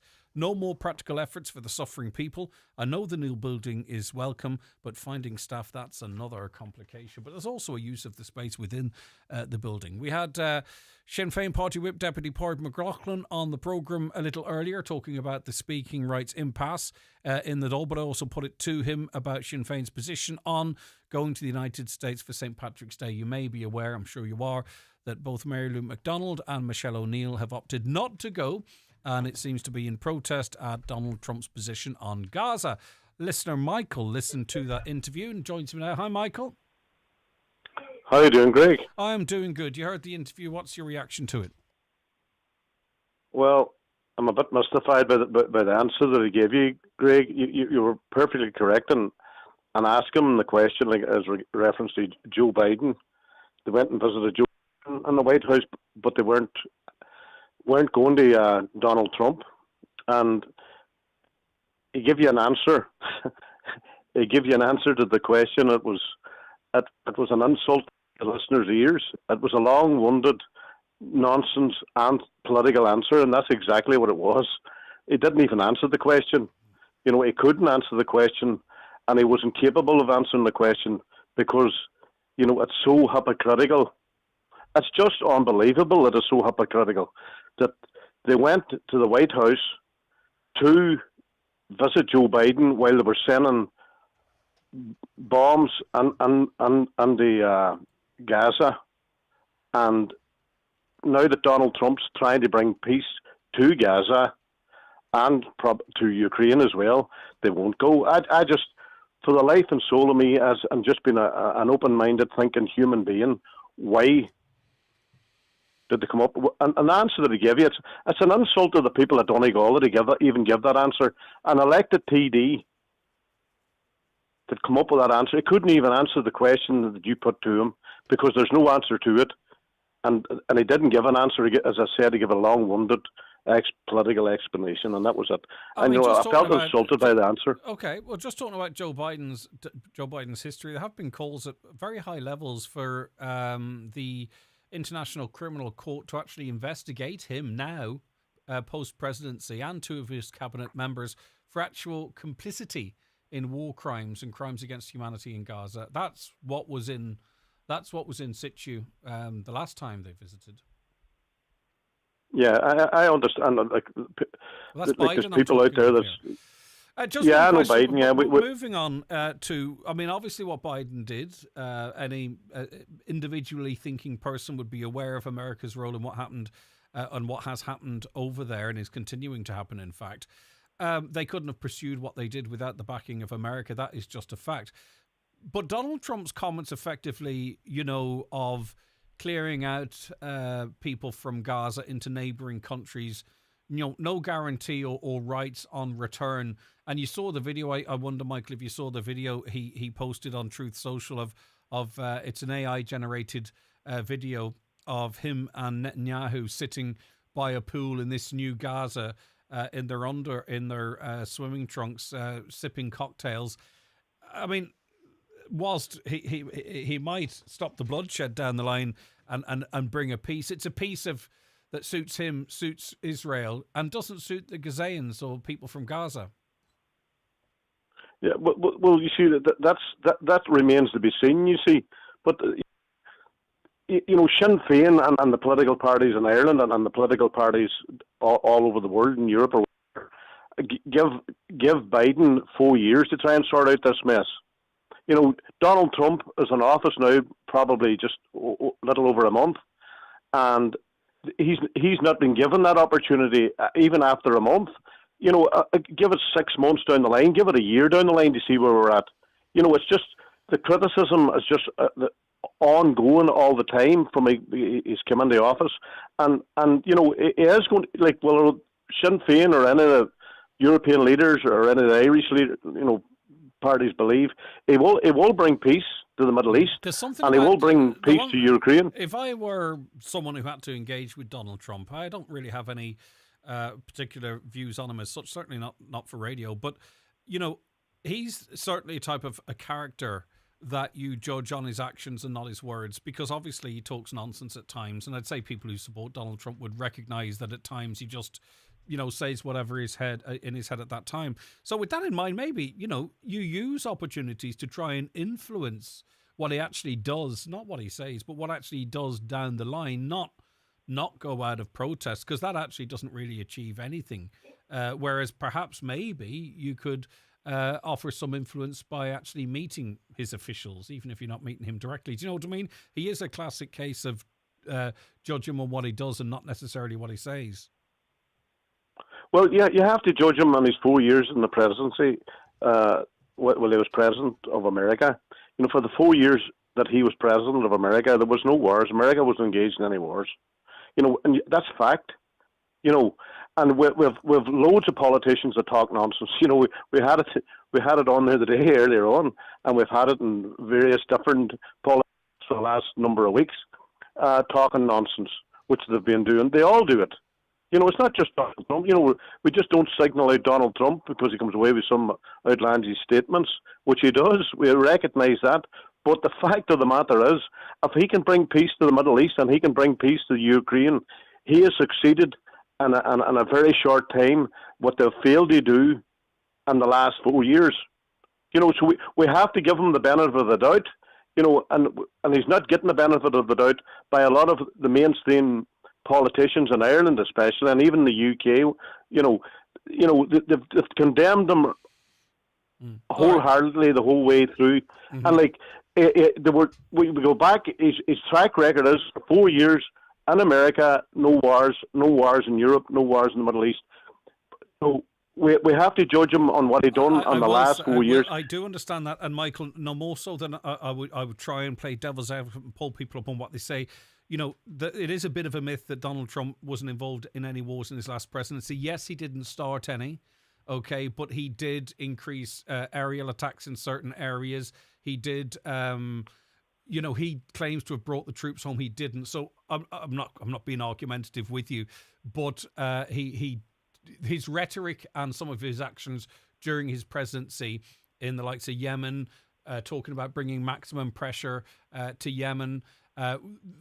Trump's words during his presidency almost brought America to the brink of new wars. So whilst he didn't start any wars, he did maintain wars. He did ramp up American activity in other wars as well. Just so we're, you know what I mean? Just so we're having you might disagree with that, but that was my reading of his presidency. Yes, he didn't start wars. He inherited wars, but he certainly didn't sit in his hands either. He did, as I say, escalate in some instances. But we're talking about the future. Are you concerned of his plans to rid Palestine of Palestinians and to build swimming pools, hotels, boulevards? No, not whatsoever. Not whatsoever, Craig. That ain't going to happen. He wrote The Art of the Deal. No. Anybody, right-thinking person knows that ain't going to happen. You can't have a political solution in the Middle East without the Palestinians and without the Israelis, and that's as simple as that. Anybody right-thinking knows that, and anybody even comes out with anything else, they don't know what they're talking about. But obviously, we come on and we started talking about Padraig McLaughlin and why they weren't going to. I think it's total hypocrisy. It's just, I'll tell you what.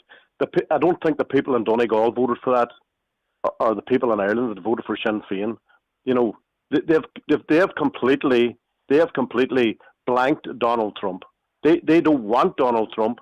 They don't want anything to do with him. And they're not even giving the man a chance. And this is the way that I see it. And if he can bring peace, whatever way he brings it, as long as there's peace, doesn't matter. It doesn't matter as long as there's peace, as long as there's no lives being lost. But they weren't even invited. Number one, to America. It's the same as Micheál Martin. They weren't invited. You have to be invited before you refuse to go somewhere. Anybody can go to Washington. I can get on a plane tomorrow and go to Washington. You don't have to be invited. You can go if you want. What's the purpose in it all? It's just political gamesmanship, and that's exactly what it is. They please a lot of their supporters, and that's what it's about. Well, if they concentrate on, that's an accusation that's been levelled at the party. If they'd concentrate on the things that's happening in Ireland and concentrate on the real things that the people in Ireland really need, healthcare, housing, I know that, jobs. Michael, but you're an intelligent man. You know that you can do that as well as have debates about speaking time, as well as having a policy on visiting Washington. It's not one or other, Michael. But listen, I take. I would ask. Yeah, I would ask this question to Pádraig McLaughlin and all the Sinn Féin TDs and the independents and he mentioned 75 TDs that are against, which I'm totally against it as well. You know what I mean? I think it's a stitch up by Micheál Martin and Michael there. Like any right-thinking person will see that it's a stitch up. You know, there was concessions given to Michael Lowry. Lawler, is it? Yeah, Lowry, sorry. And we know that something has happened here. Why are they even sitting in the Dáil? Why do they not come out of the Dáil and go on the streets, which should happen, to get rid of this corrupt institution that's there? And it is corrupt. Okay. The 75 independent TDs. Well, all right, Michael, everyone's got a touch from they're you. all talk. They're all talk. Right. Yeah, Okay. you know, they're all right. talk.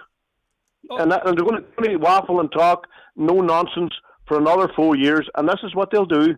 And like this morning was the nonsense answer that they give you, Craig, to a perfectly good question. You know, and I don't agree with you all the time, but you give it, you know, and they couldn't answer you. Okay, listen. Yeah, most of the Everyone time. got a touch. I'm the only one who escaped your wrath today. Listen, thanks very much for it, Michael. You may get it tomorrow. Oh, yeah, well, and you know what? That's perfectly fine. I love it as well because everyone, I think, needs to be kept in check. Thanks so much, Michael.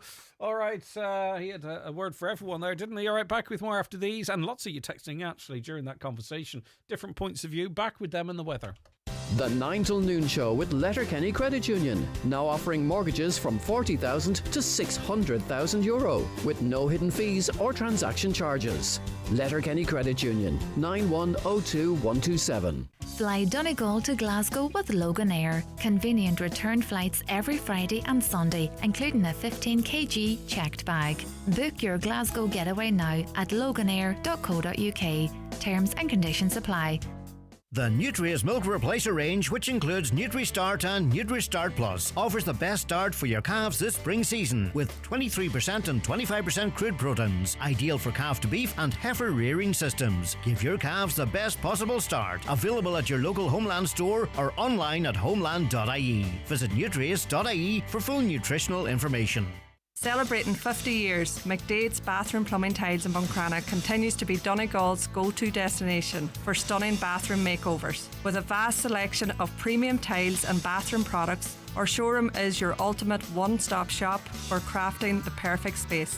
We've earned our reputation through expert advice, unbeatable prices and a dedication to customer satisfaction. Visit our showroom in Cockhill and Buncrana and see why we've been Donegal's top choice for 50 years and counting. Call us at 07493 63050.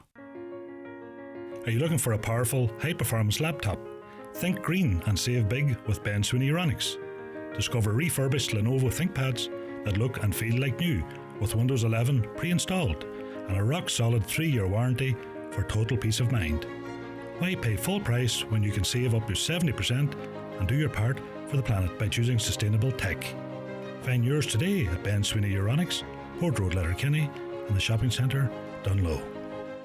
Donegal ETB's Further Education and Training Fair is on next week in the Radisson Blue Hotel, Letterkenny. Tuesday evening the 4th from 7 to 9 is aimed at Leaving Cert students, their parents and those in employment looking to upskill, with talks on courses and apprenticeships. Then Wednesday the 5th from 10 a.m. to 2 p.m. is for anyone interested in full and part-time education or training opportunities. This free event is perfect for finding out about the various options offered by Donegal Education and Training Board across the county. Highland Radio weather updates with McElhenney's. Our new season special occasion wear range is here. Visit us to explore our extensive dress collection in store or shop online at mcelhenneys.com today. Okay, what a morning it's been. We've talked about so much stuff, so many different topics. It's been really interesting for me anyway, sitting here, because I love talking to people and listening to what they have to say. The weather, mainly dry this afternoon with plenty of sunshine, just a few passing light showers, temperatures of 8 to 10 degrees with light west to northwest winds. Largely dry tonight with clear spells and just the odd passing shower. Frost and some icy patches will form overnight as temperatures fall to between -3 and +2. There was patches of black ice overnight. We might see a little bit more of it because it will be down as low as -3 in some places. But anyway, fingers crossed we don't. But I'm speaking out loud here and taking note to be careful coming to work in the morning. Tomorrow morning, of course, is Friday morning, another week and another month for me that has absolutely flown by. It seems like only yesterday I paid my mortgage and I'm going to have to find the money again in 2 or 3 days. The months are going like that. But anyway, we have the Friday panel in tomorrow, of course. We're going to try and get some interesting topics to keep you informed and engaged between 9 and 10. That's entertainment on as well, too, from 11 onwards. And so much more besides, so come back then. What a load of nonsense. That last guest needs to take his MAGA hat off. America was up to its neck in wars during the first term. Fact, I did mention that because it is a fact. I mean, Trump didn't start a war, so he can frame it that he's not about wars, but I said what you've said. That guy's a total Trumper for sure, attacking other parties to support Trump. But that's politics. Everyone's entitled to opinion. Half of America loves Trump. Half of America hates him. 20% of people vote Sinn Féin here. 20% of people vote Fianna Fáil. 20% of people vote Fine Gael. Everyone has different views. We can have a nice chat about it, not hate each other, and still be friends and family members. You know, it's not. It's political discourse. Another caller, though, says Trump is anti-war. I totally agree with this guy. Greg, were Sinn Féin invited? There's so much confusion on this. Has anyone formally been invited yet? I think there's a formal invitation for Micheál Martin to go into the White House, the bowl of shamrock. I still think it's going to be a PR disaster. I just have a feeling in me water. We'll see. There is invitations and different arms of the White House and all that invite others and so on. Listen, we got through a lot of comments today. I'm going to carry some over until tomorrow, but that is where we have to leave it on another really busy 9 till noon show. Thank you very much to Donna Marie Doherty, who researched and produced, and Sharon Wilkins worked